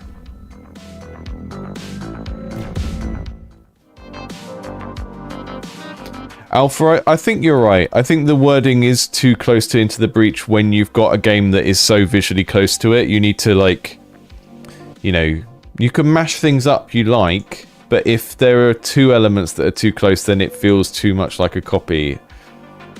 The thing is, like, we've got demons and we've got an engineer who looks like a Warhammer or Space Dwarves type guy. So why is the AI not talking to us in that kind of mode, you know? I would go more down the sort of medievalist sort of sci-fi fantasy mashup that you get in Warhammer and you get in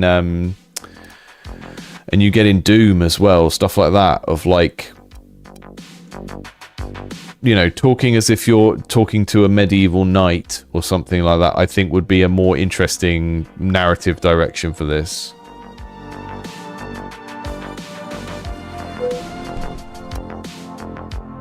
And that would help distinguish it from Into the Breach as well.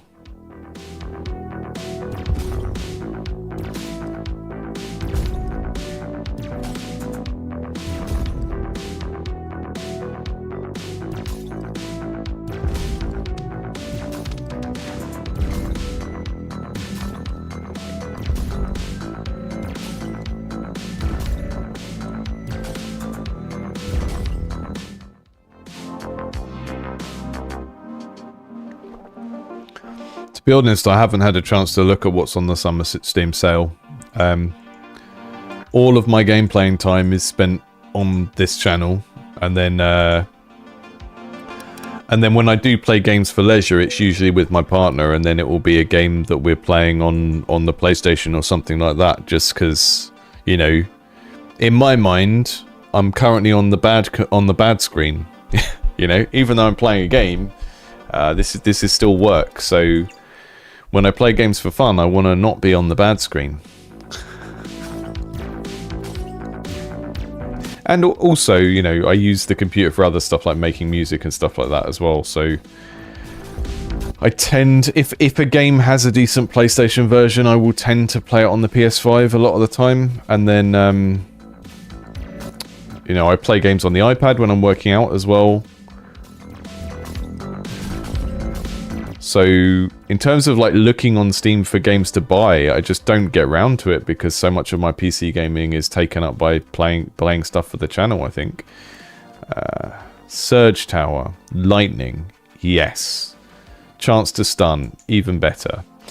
So someone said before about the weird pathing thing here. You can see from this angle, look, the path goes around that way. And that's why they kind of walk around.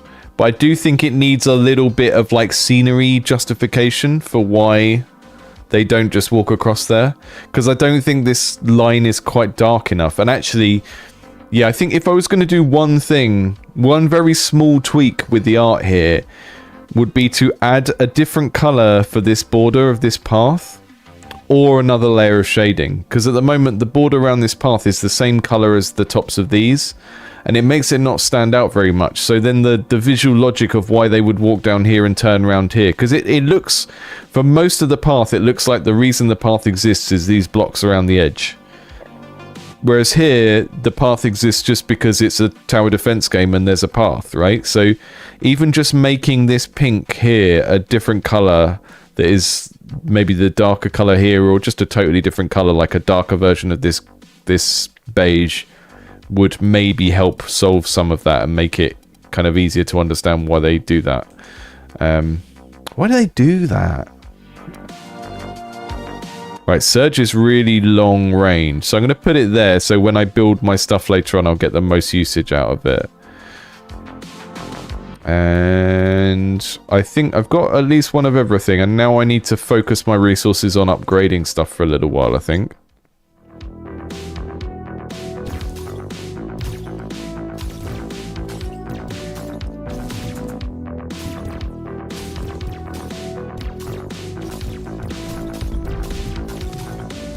Hey, Knuckles.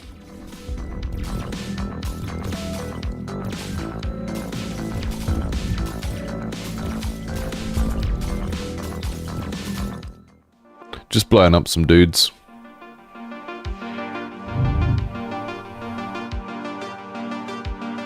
Oh. Did I get this before? Did I get a fork with 2 directions? I think I did. And then it let me choose which way to build in. So it wasn't like I had to have enemies come in from both directions. Or maybe I'm misremembering. Okay. We're going to upgrade our Surge Scorpion. That's a very cool tower design. Big fan of that. And can't afford to upgrade anyone else, so I'm not going to. But I will deploy that little poly robot if I can. And that will help us, you know, stop us getting killed from trying to save some money. Trying to save some ore so that I can concentrate on leveling them up instead of building loads of them. Because that's what killed me last time, I think. That's my theory on what killed me last time. Look at these little orbs. Little evil orbs coming in. Trying to take my hammer.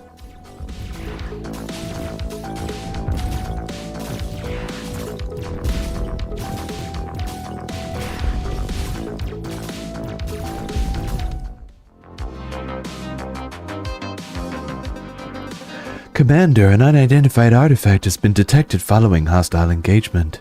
Retrieve the artifact.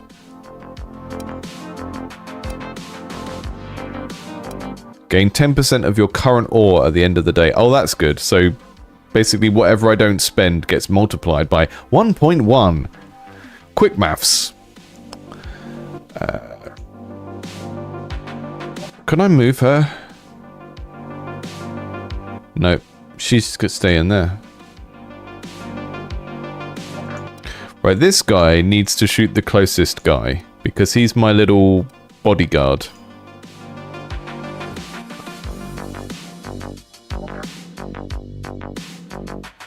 And I think that should shoot the thing with the highest HP.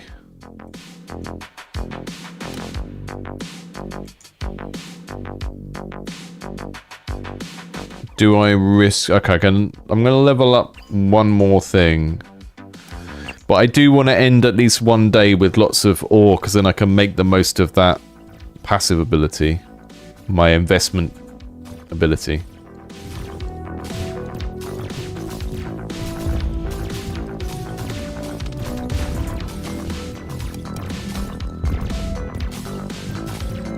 Speed this guy up. My little protector.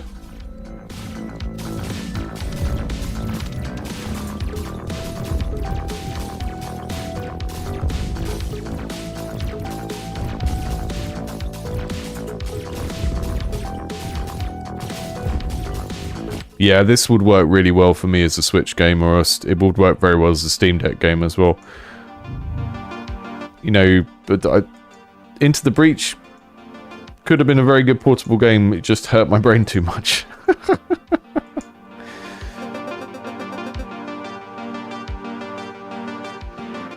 Commander, HQ can assist with the excavation of these ruins. Data analysis suggests some may contain artifacts. Excavate the collapsed boulder. Make it so. Tower level ups are discounted by 7. Wonderful. Cheaper upgrades. Gonna upgrade that Vanguard. Maybe I should put another slow tower bit near the beginning just to stop myself getting swamped. Okay.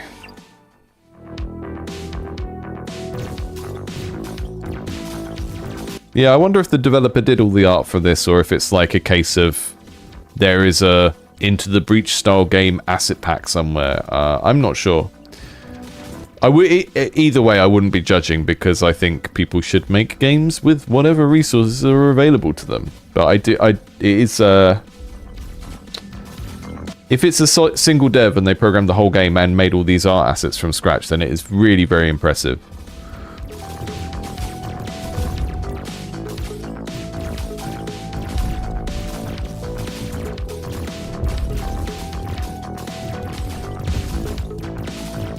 I think I'm going to be dead again, guys. I'm going to do one more run after this.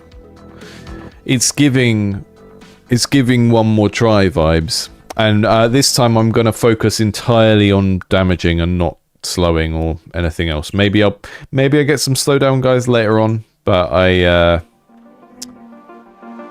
Yeah, I think I just need more firepower and less trying to be clever with synergies and slowing things down too early in the game.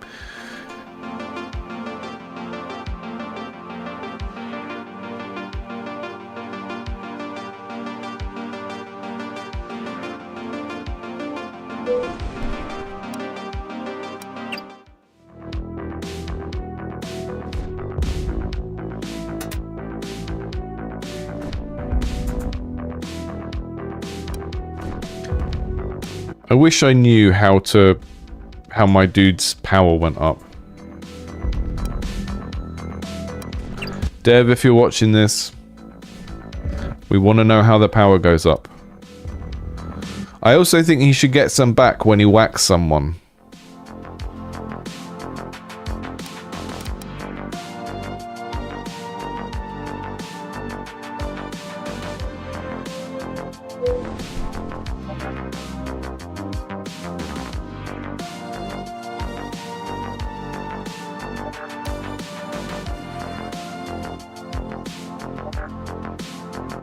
So I think having them shoot the lowest HP one is going to be a waste of firepower, isn't it? Because sometimes they're going to overkill. Whereas if they always shoot the highest HP, then they're never going to waste that firepower.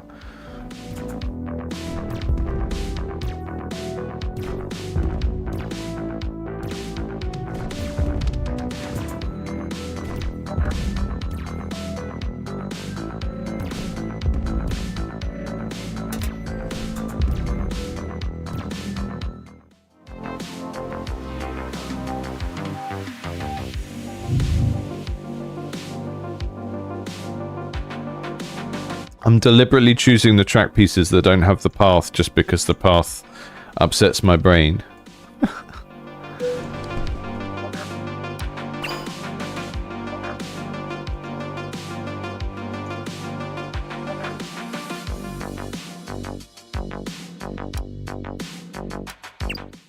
I really like micromanaging their AI even though I don't know how to do it well. I like that it's a feature. It fits very well with the idea that I'm a little space engineer.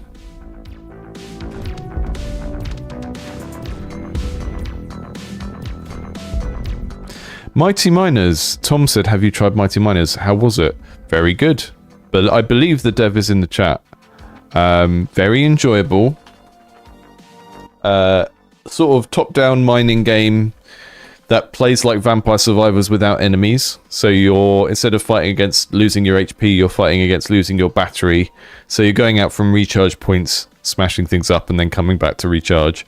We had some very slight UX problems with knowing where all the unlocky, upgradey, secret surprise stuff was in the menus, but once I knew it was there, I was like, okay, yeah, this seems like a pretty sprawling game in terms of all of the things you can unlock and try together, and you know, the different potential synergies you can try to build. So yeah, I was really I was very into Mighty Miners and would have carried on playing it for a long time. So if you've played Deep Space Cache, it felt like the middle ground between that and Vampire Survivors in terms of the things it was doing. Overwatch Tower. Marked enemies inside its range. Marked enemies take more damage from all sources. That's what we want. And it does damage itself as well. So that is this one. The Overwatch Tower. And we want it to have a high rate of fire because it's marking things to be damaged by other things. So I'm going to put it... there, I think.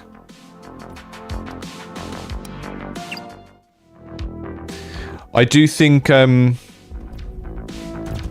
some of the screens on this, when we get upgrades and stuff, they are a little bit text heavy. And it's not that you need to remove the text, it's just it needs some other kind of information on there. So when I'm picking the towers, I can't see what the tower looks like. That's silly. Because there is a type of player that will want to pick things based on how cool they look.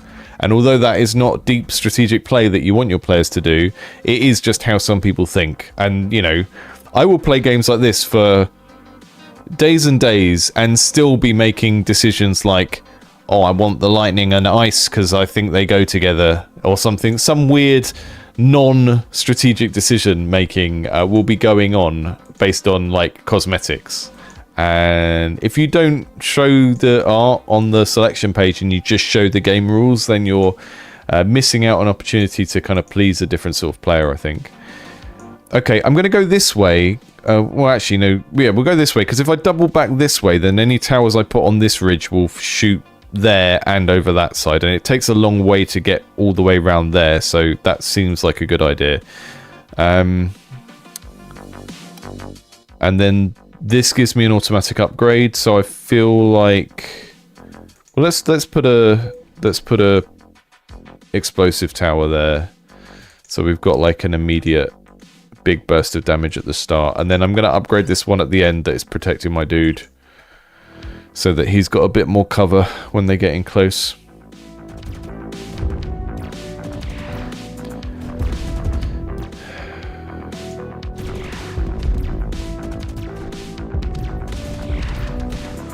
The Overwatch tower looks like a little hovering spaceship thing.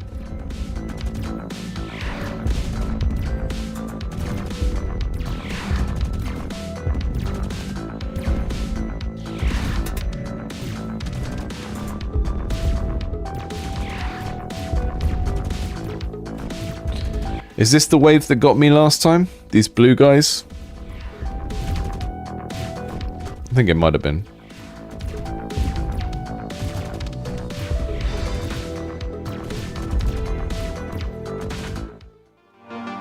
Ah, the cube.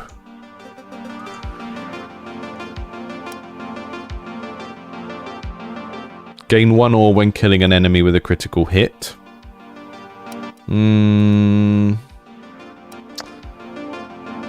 Limits tower levels by 2, but increases commander energy regeneration. No, I'm going to go with the Soul Collector. That seems like the... It's not going to be that helpful, but... I don't have to think too much about it.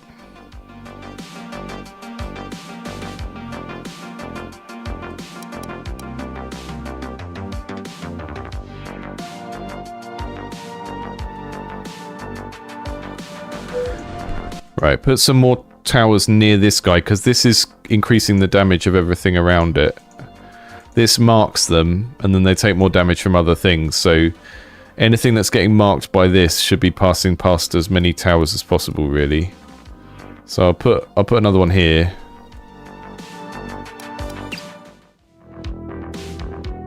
Ah, little blue humans. Oh yeah, here we go. Here they are. Lots of nice variation on the enemy types here as well. Big fan of that.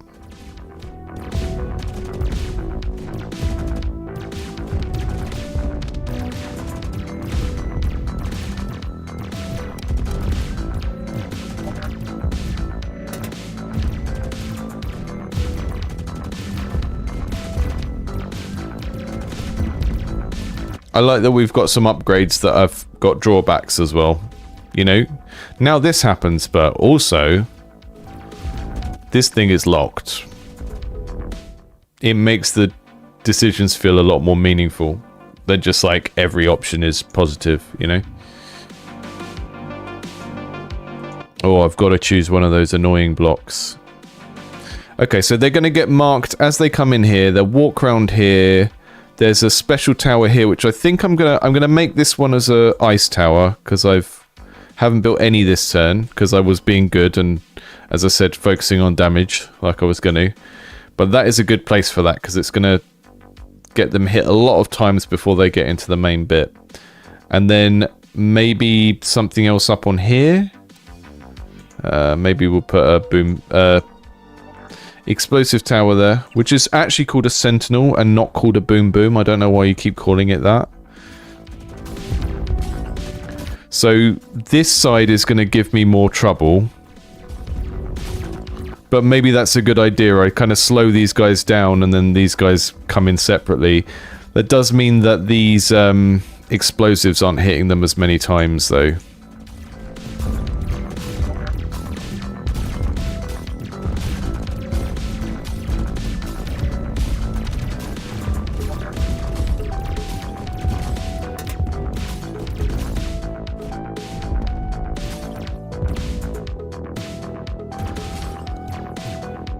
I don't know if the slow works near the dwarf, because it's like, you need the slow to hit them before they go to the towers, right? You want to slow then damage. I think I might need more boom booms. I think maybe a slow here would be good, so that as they get through, they get slowed down here, and then there's a chance to hit them with these guys. So I'm gonna go with Live Dog's theory and put a slow there, because we never know. Live Dog might be like Tower Defense World Champion, secret Tower Defense World Champion. Right, I'm gonna upgrade some of these. Let's do stuff around this path, because the stuff down here, this portal takes longer to get to this guy, so we don't need to load this up with weapons. If anything, this is the shorter route, so focusing up here for now is probably best. That's the first time I've upgraded these to the nice pink level.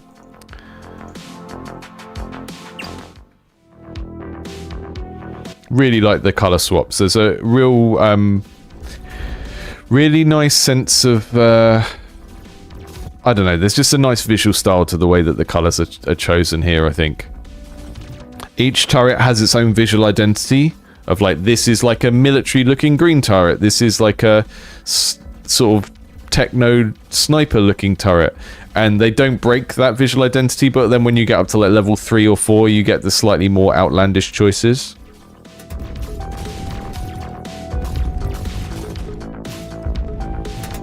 Hang in there, dude.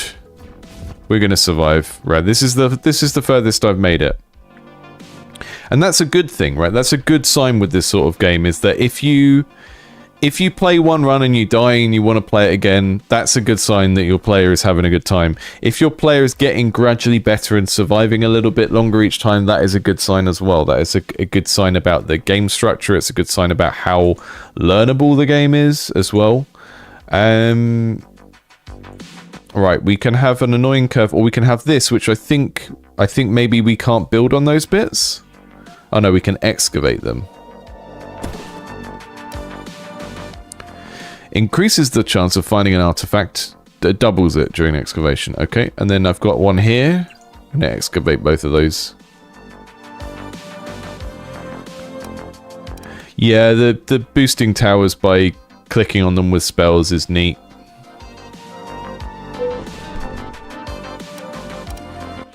I totally agree, I like that as well.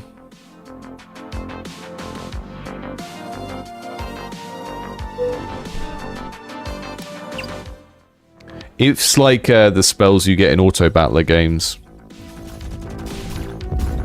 Uh-oh, these guys seem pretty hardcore. This little pink tower is doing a lot of heavy lifting up here.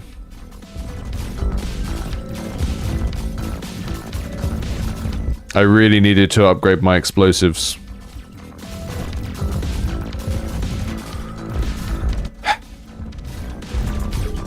Nope, we're okay. That looked bad. That looked bad, but we're okay.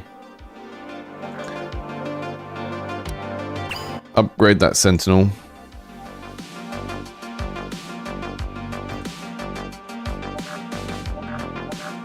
Anyone else we can afford to upgrade? That one.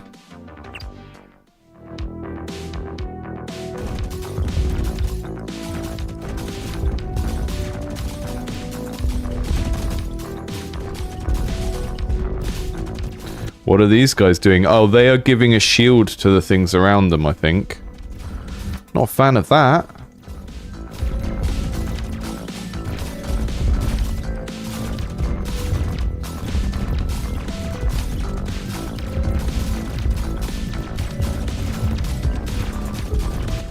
Love these little demons.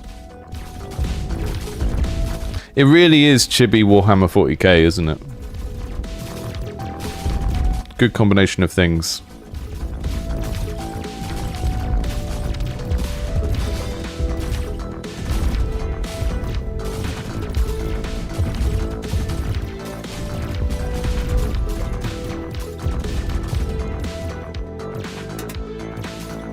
I think maybe overclock is the MVP power and I've been neglecting it.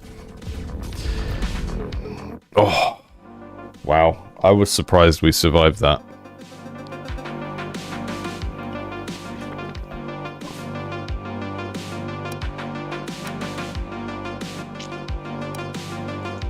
Chaos Crystal.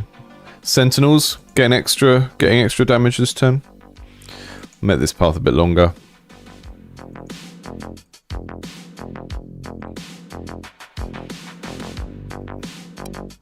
And oh, Sentinels are the explosive towers, aren't they? Right, okay. Let's level that one up, because that's protecting our dude. And we're going to build another one.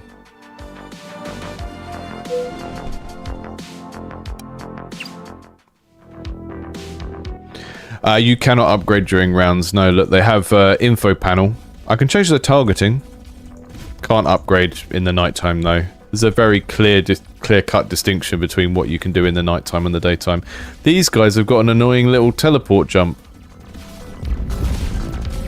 I hate them. You know what? It should be the end of the stream, but I'm going to play one more. Because I can. I was only planning to be on for 2 hours today. Going to do one more run. Because it's quite compelling. This is what happens when you send me finished games for the Thursday stream. I have to put them on a different day because they're not really what Indies Under the Knife is about. But I might end up playing the game for ages.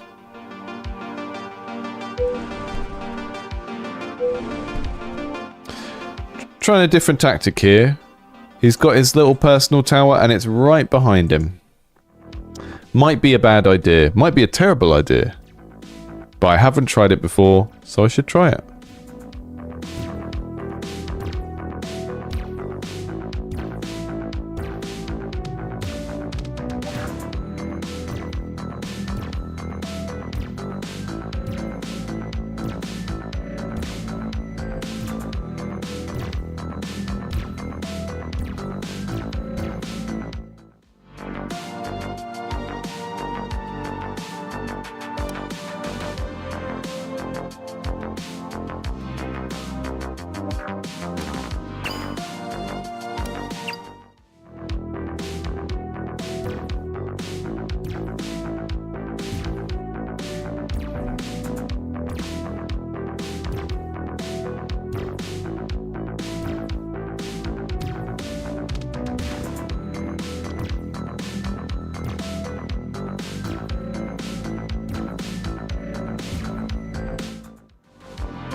Yeah, totally.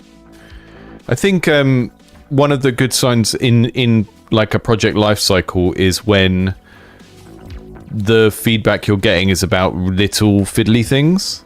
Like the smaller that the feedback is in terms of like what it's about, then the better. Yeah, the first time I played, I went down the route of having more towers rather than upgrading the towers, and that didn't seem to work. I think now the game is punishing me for focusing on one type of tower, seems to be. It's very, very tightly balanced. It seems quite solid in that aspect. I'm gonna... You know what? Are they gonna kill me? I'm not gonna keep that run going when I've just ended a thing with 30 life, though. That was bad. More AoE near spawns. Yeah, you're totally right. It's really hard to balance like what you want to do in the long run versus what you need to do immediately.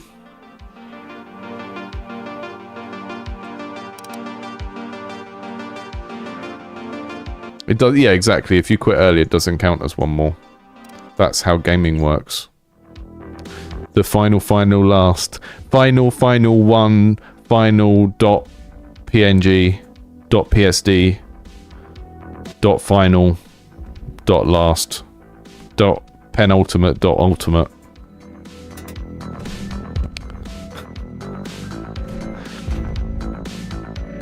Freeze tower here, maybe. The freeze kind of makes them clustered up, doesn't it? Because the ones that don't get hit by the freeze end up kind of staggered in time, so you end up with them walking closer together. So having the freeze lined up with the AoE is probably a good idea. And then I'll have this right next to my guy, but so it's got like 2 things of coverage, because I think I was taking it a bit far before by putting it right behind him.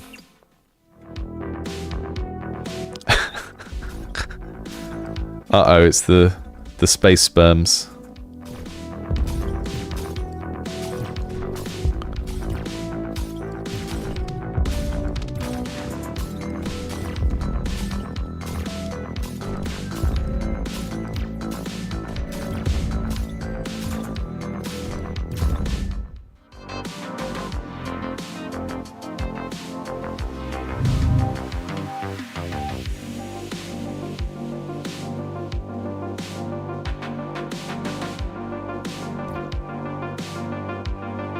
You heard. You know what I said. You saw them. What's your game, Tom Gerbo? I might remember if I've put it in the queue or not. Because the streams that are scheduled, that are on the live now, if you look at live on the channel homepage, there's some scheduled streams. They should have the names of the games in the description. They don't have... maybe I should put them in the title of the stream so the developers can find them easier. Which was literally something I was thinking about doing yesterday and then forgot. So I will do that if it's helpful.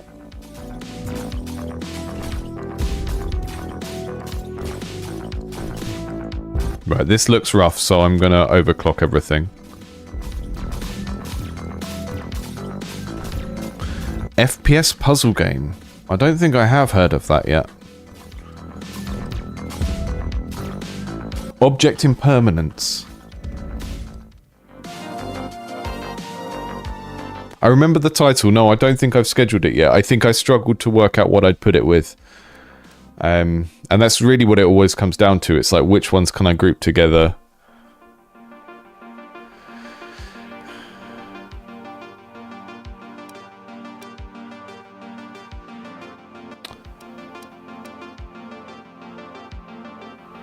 We haven't had the tremor before, so I'm going to pick it just because we haven't seen it. The tower that quakes the ground, damaging all surrounding enemies. So now, I think it makes sense to salvage this and put the tremor there. Because we're not going to get a better place for a tremor machine than there, are we?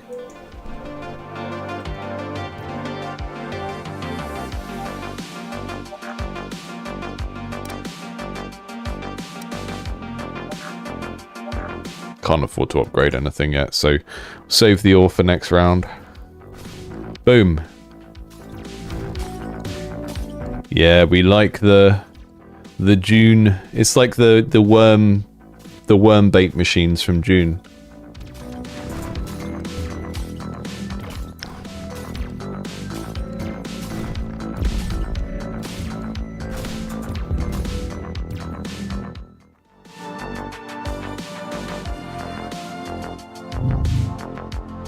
Now, if we can freeze them a little bit before they get to that, we're going to have an even better outcome, I think. So I'm going to put that frost tower there. Okay, don't know what just happened there. Upgrade this guy.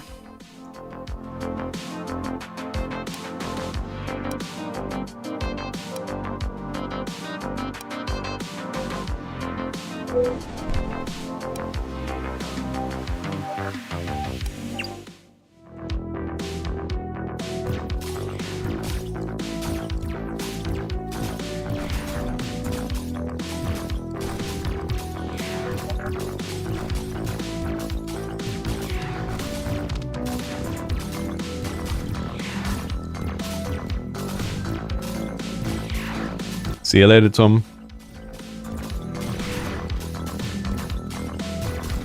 Saving up quite a lot of the yellow juice this time. That's good.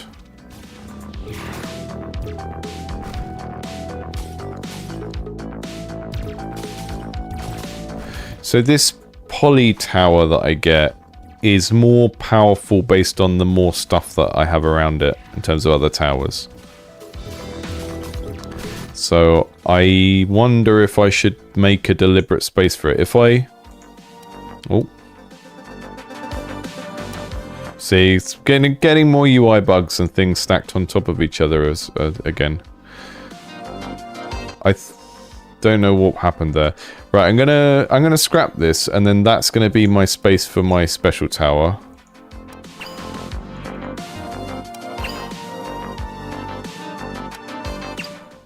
And because now I've got lots of my hero energy, I can put that one there. There we go. So she's got a frostbite ability that she's inherited from the ice one. Maybe getting the critical rate from the Vanguard. Not quite sure how those interactions work.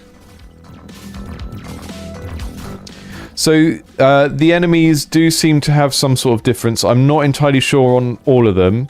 We had enemies that sort of do like a blink teleport a little while ago, which is cool. We had enemies that created a shield for the ones around them. So yeah, there's definitely variation. I'm not sure if it's like constant for everyone that looks different, but there's a little bit of variation across the board, which is nice.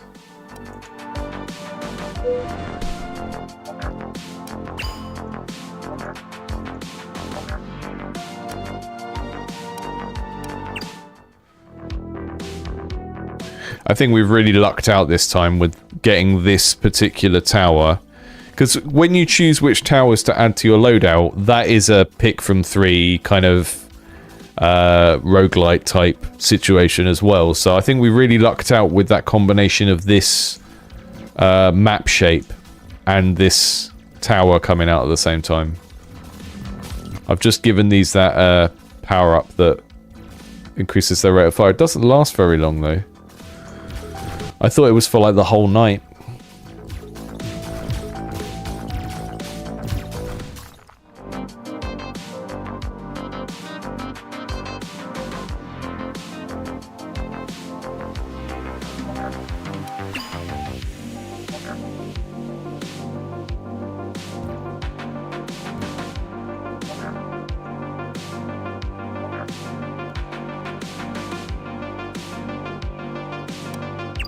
Anything under this boulder?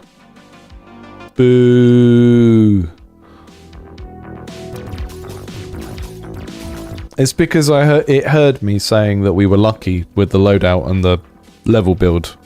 So I just thought, I'm going to put nothing under this boulder now. Because you're gloating.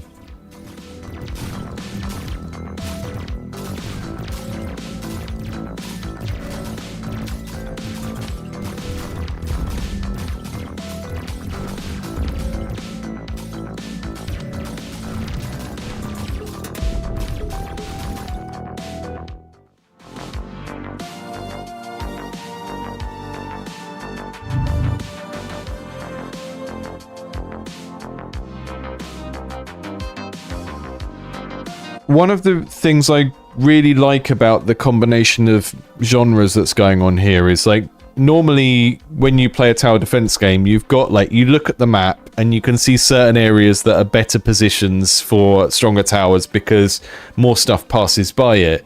But with this, because you're building the route as you go, you can deliberately manufacture those points. So, you know, at this point here, where the characters walk past here and then eventually whatever you put on this bank is going to attack stuff coming down here and then again when it passes by there. Yeah, that's normal tower defense stuff, we know. But I've built that, you know, I've deliberately brought the path around that way to create that. And that is like a really, like the kind of genres that are being put together here are really kind of working together in a very deliberate way. And I appreciate that a lot. Shop purchases are cheaper. I'm going to upgrade this Vanguard because I want to see what the colour of level 4 is. I've not seen it yet. It's a blue one. Oh. Can I level it down? I don't want it to be blue. Let's put a cryo over here. And another pew pew. So I haven't learnt the technical names of that ones yet.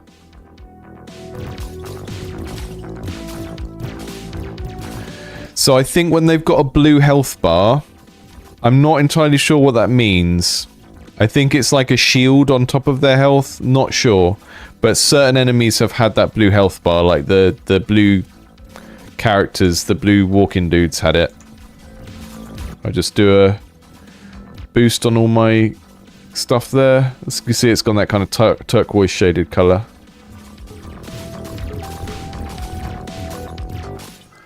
Yeah, the character of each of the turrets is brilliant. They really well communicate what it's doing.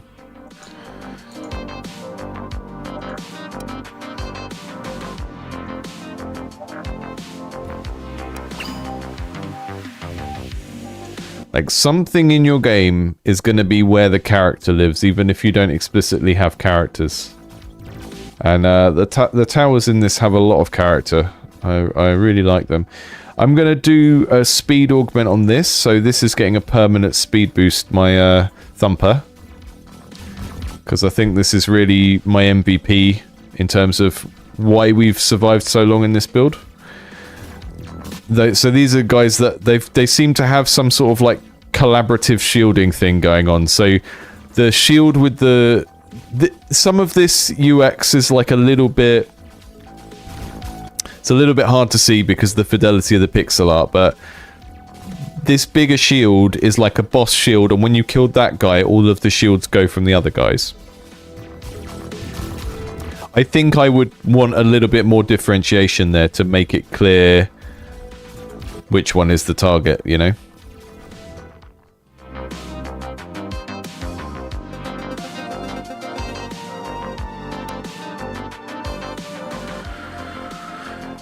Yeah, it's a little bit like the art style being close to, we talked about this earlier, the art style being close to Into the Breach is fine. Like, it feels like a love letter to that game almost, but the monsters and the character feel more like they're in a sort of semi-medieval Doom or Warhammer 40k type thing. So I think certain bits about like the way that the tutorial character talks to you and stuff should maybe lean a bit more in that direction.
Yeah, it's pretty great.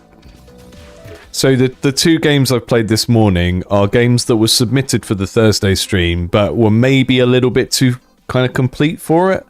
But games that I kind of like the look of and wanted to play. So that's why I sort of scheduled two games for today, because they were both games that looked like the kind of game that I could play for an hour at least. And this one has gone over an hour now because I'm having a lot of fun with it.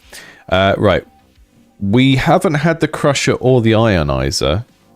This is Pulsing Nova Blasts, and it gives an ionizing debuff, which means that the enemy takes 6 damage per second and has its movement speed reduced. Okay, so we have stackable slowdown effects between ionizing and freezing. I like that.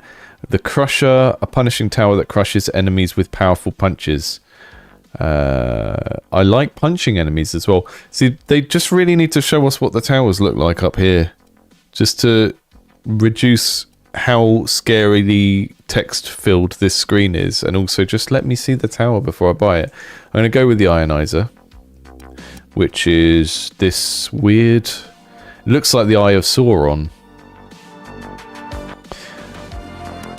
And this has got like a slowdown effect, so putting it there seems pretty good. That catches both incoming waves and anything that gets through on that side.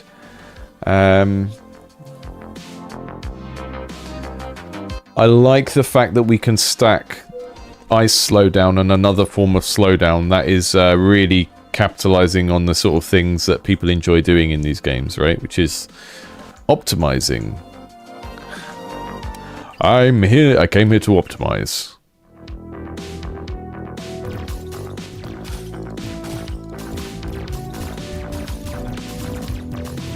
It's the Eye of Sauron. You should have Jermaine Clement's voice. Have you seen the Lego Batman movie where the Eye of Sauron has 2 lines and they're done by Jermaine Clement? It's great.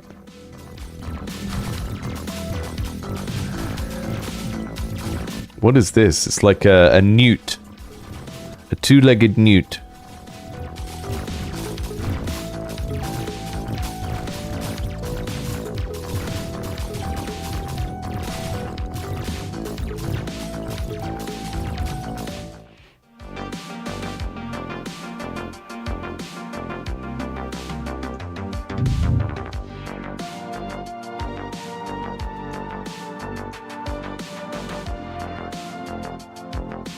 See, when I build a thing here, we're going to have another one of these double points.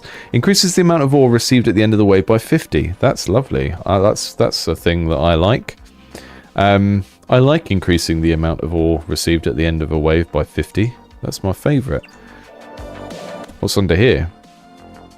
Okay. I haven't built an explosive tower for a while. I'm going to put one here so it can hit both routes. I'm a little bit worried that we're going to get some strange enemy behavior, like things that can teleport or fly past things soon. So I feel like maybe I should build up the back end of my garrison, but we'll see. Doing much better than the first few tries, though.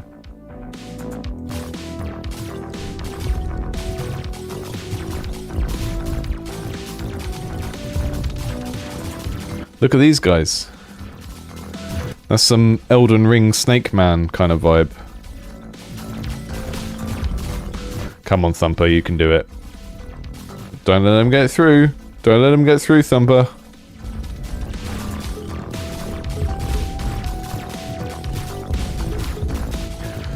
Oh, I need to build another one of these bad boys. This is really the MVP. I wouldn't have lasted this long if I hadn't have got this combination of tower and track.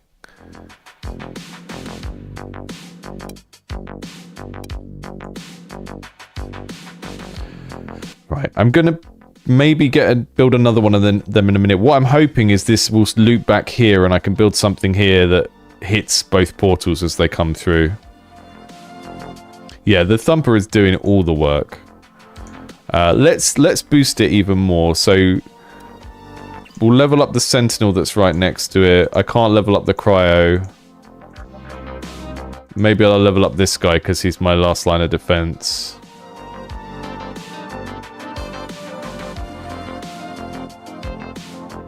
And then we'll save the rest of the ore for next time. Because the upgrades are getting really expensive now, so I can barely afford one. I can do a... Oh, I don't have enough to do a damage augment.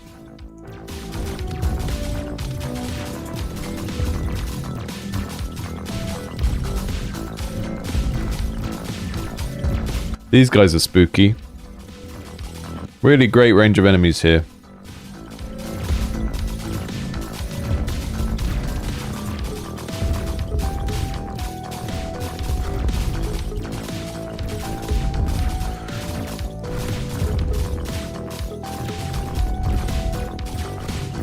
I don't think AI could be this consistent with art assets. Like, that outline is probably hand added to them. They all have several frames of animation and they're drawn from 2 different directions.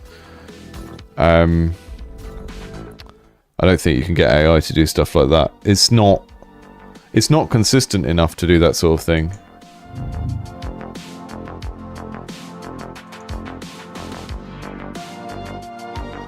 Okay, so I can't use that for another thumper because the thumper doesn't go far enough. But I can put one here, which is maybe a good idea, or another ionizer here to slow them all down before they get to anything. I don't know. Let's go for both those. So ionizer up on the hill, tremor down there, and then something on this this charged up thing here. Maybe a explosive tower there. So they're getting slowed down by these two things. They're getting hit by that explosive. Let's level that up so we've got enough firepower. Because I think we're gonna have 2 portals here now. So we're gonna have three portals worth of enemies coming in at all times now. AI is absolutely no good for doing this kind of thing where you need a very, very consistent thing. Like lots and lots of characters drawn at 2 very specific angles that have the same body proportions and head proportions and stuff like that is absolutely not something you're getting AI to do consistently.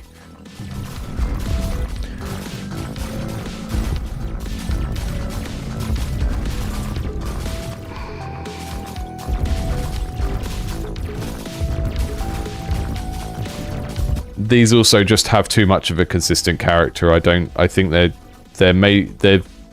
very, very human authored in multiple different ways. I'm not saying you can't use AI in the process for something like that, but those are definitely not the product of it because they're just too consistent with themselves across the entire game.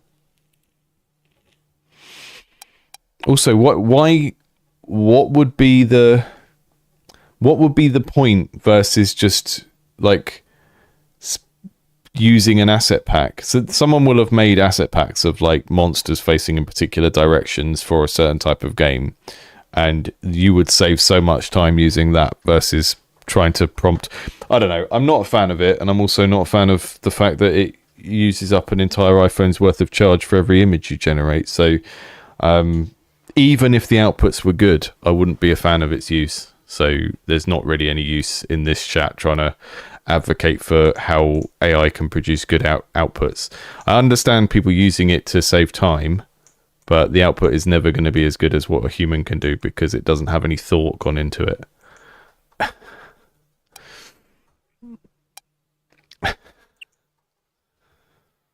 That is a great game. I might even play that of my own accord at some point.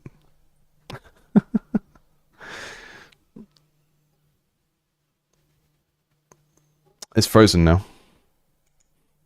I hope it doesn't lose my... Well, I didn't have a save, did I? Because I died.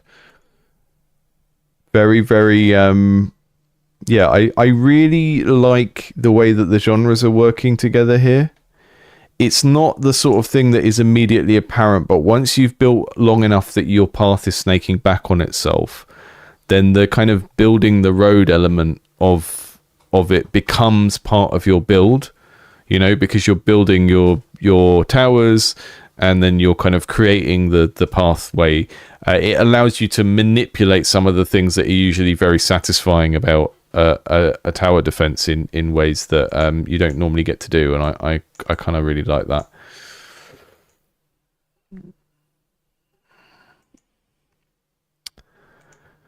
Yeah, exactly. The thing, AI is good at making people think that something... AI is good at producing something that people look at and think that looks good, right? Which is okay for a single unit of something. When it is a unit within a bigger set of things, it's like you can't get it to do something consistently, and you also can't get it to do something consistently that also looks like thought has gone into it. Right, so the thing that Smug pointed out there of like it feels like they're evolving, yeah, because we had 3 waves of these kind of, you know, snake sorcerer type characters that you just wouldn't have got if it wasn't a person like consistently working on a thing and thinking about the relationships between, oh, we've got this set of enemies that are demons, we've got this set of enemies that are weird blobby people, we've got this set of enemies that are like the snake aliens. It's just not what comes from using the technology at this stage. So I don't think it is a technology for creating art assets. I think it is a technology for fooling people into thinking some art has been made. I don't think it really has a use value for that. I think it's about trying to get investors to give people money and stuff like that. And I haven't seen something where all of the game was made with it yet that really impressed me, because it all looked incoherent and inconsistent. I'm gonna try and find. So I'm just moving my browser over there for a second so I can try and find a game I was sent recently.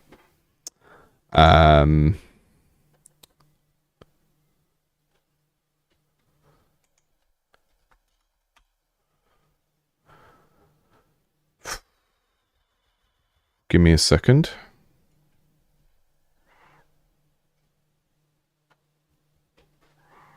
I get sent lots and lots of things, and sometimes... Oh, what was it called? There was a game that was sent that had an interesting... It was an interesting way of getting around the problem of the AI looking inconsistent. Let's put it that way. Let me try and find it.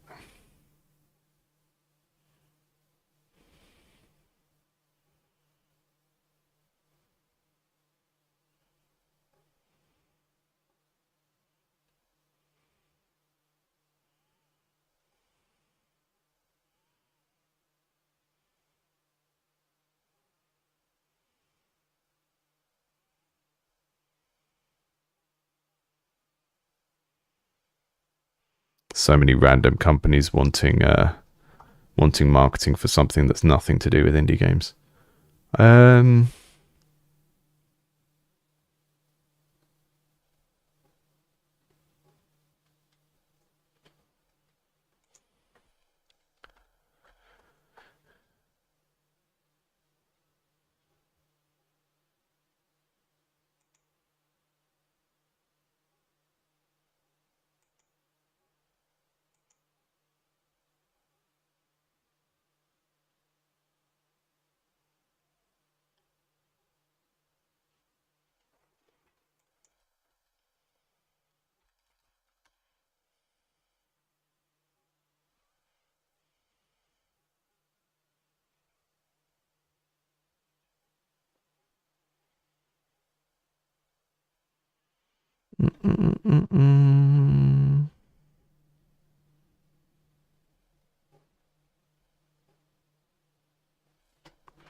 It was a monster collector game, but I can't find it.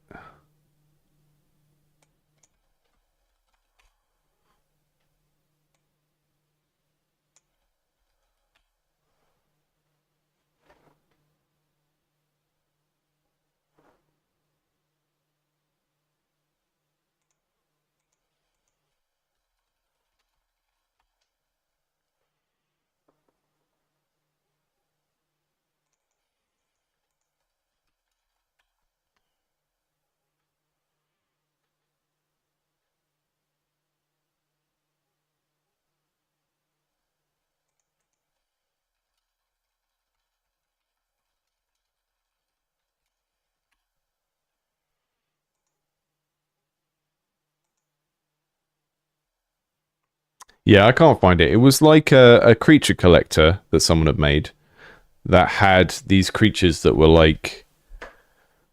They looked like they were made out of fungus. They were like orbs made out of fungus. And they'd obviously generated 400 of these. They kind of looked a bit like NFTs, like NFT pets, because they were like 400 variations on a theme, but they'd clearly written a GPT to generate a type of thing and then just got it to create loads and loads of variations on that and then made the game out of all of those variations. It only kind of worked because they'd deliberately gone down this route of like trying to make the things look a bit weird and gross. So it sort of played to the strengths of the medium by... It wasn't trying to make things cute. It wasn't trying to make things lovable. It wasn't trying to make things that like you would look at and go, yeah, that guy's me, or anything like that. And it was a kind of stronger use of it, I think. But even then, it was just like, okay, you've used this to make something, and you've used it in a particular way, and you've had to go down the route of that thing being like unappealing in order to make the AI make sense in this context. So,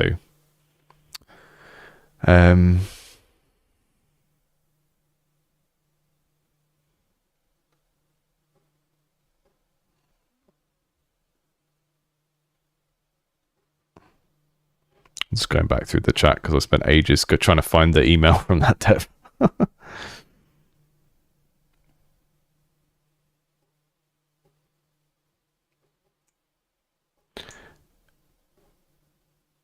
Yeah, I mean, the reason that I reject the technology for Sidon is because I'm a craftsperson and I support other craftspeople in what they do. And I think that, and I have enough taste to be able to look at the outputs and tell what I think is good and what I think is not good. And whenever anyone sends me a game that has all of this AI generated art in that looks like a sort of very overly smoothed out comic book or something like that, it just doesn't have any character because it's not come from a person.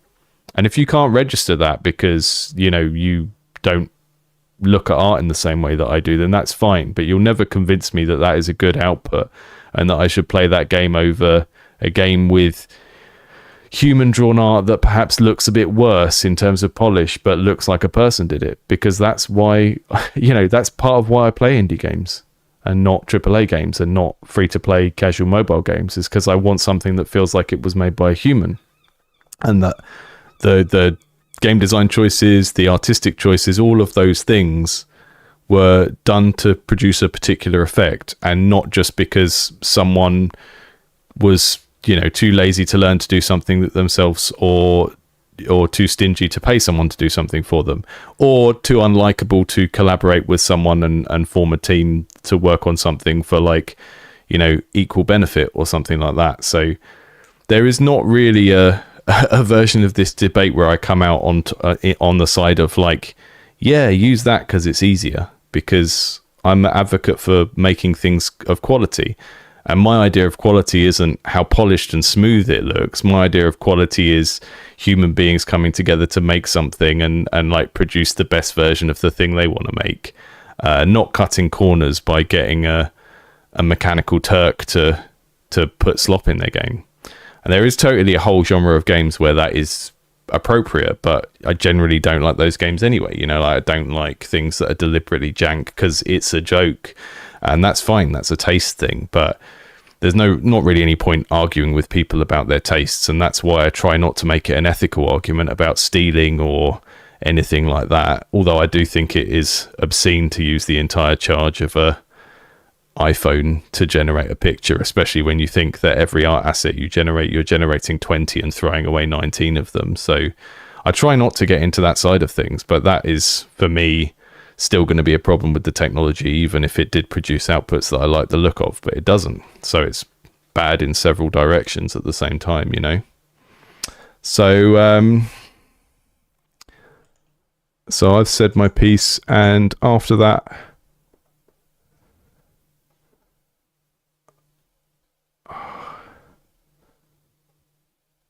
it's difficult when you have a YouTube channel and you're spread across platforms, because I don't know if Poseidon is a Patreon supporter, but I would think maybe not. So remove, and he's gone. Just to end on a high note there. Thank you for joining. Support human creativity, and maybe I'll clip this down later and rage bait loads of tasteless AI bros. Have a lovely day, and thank you for joining.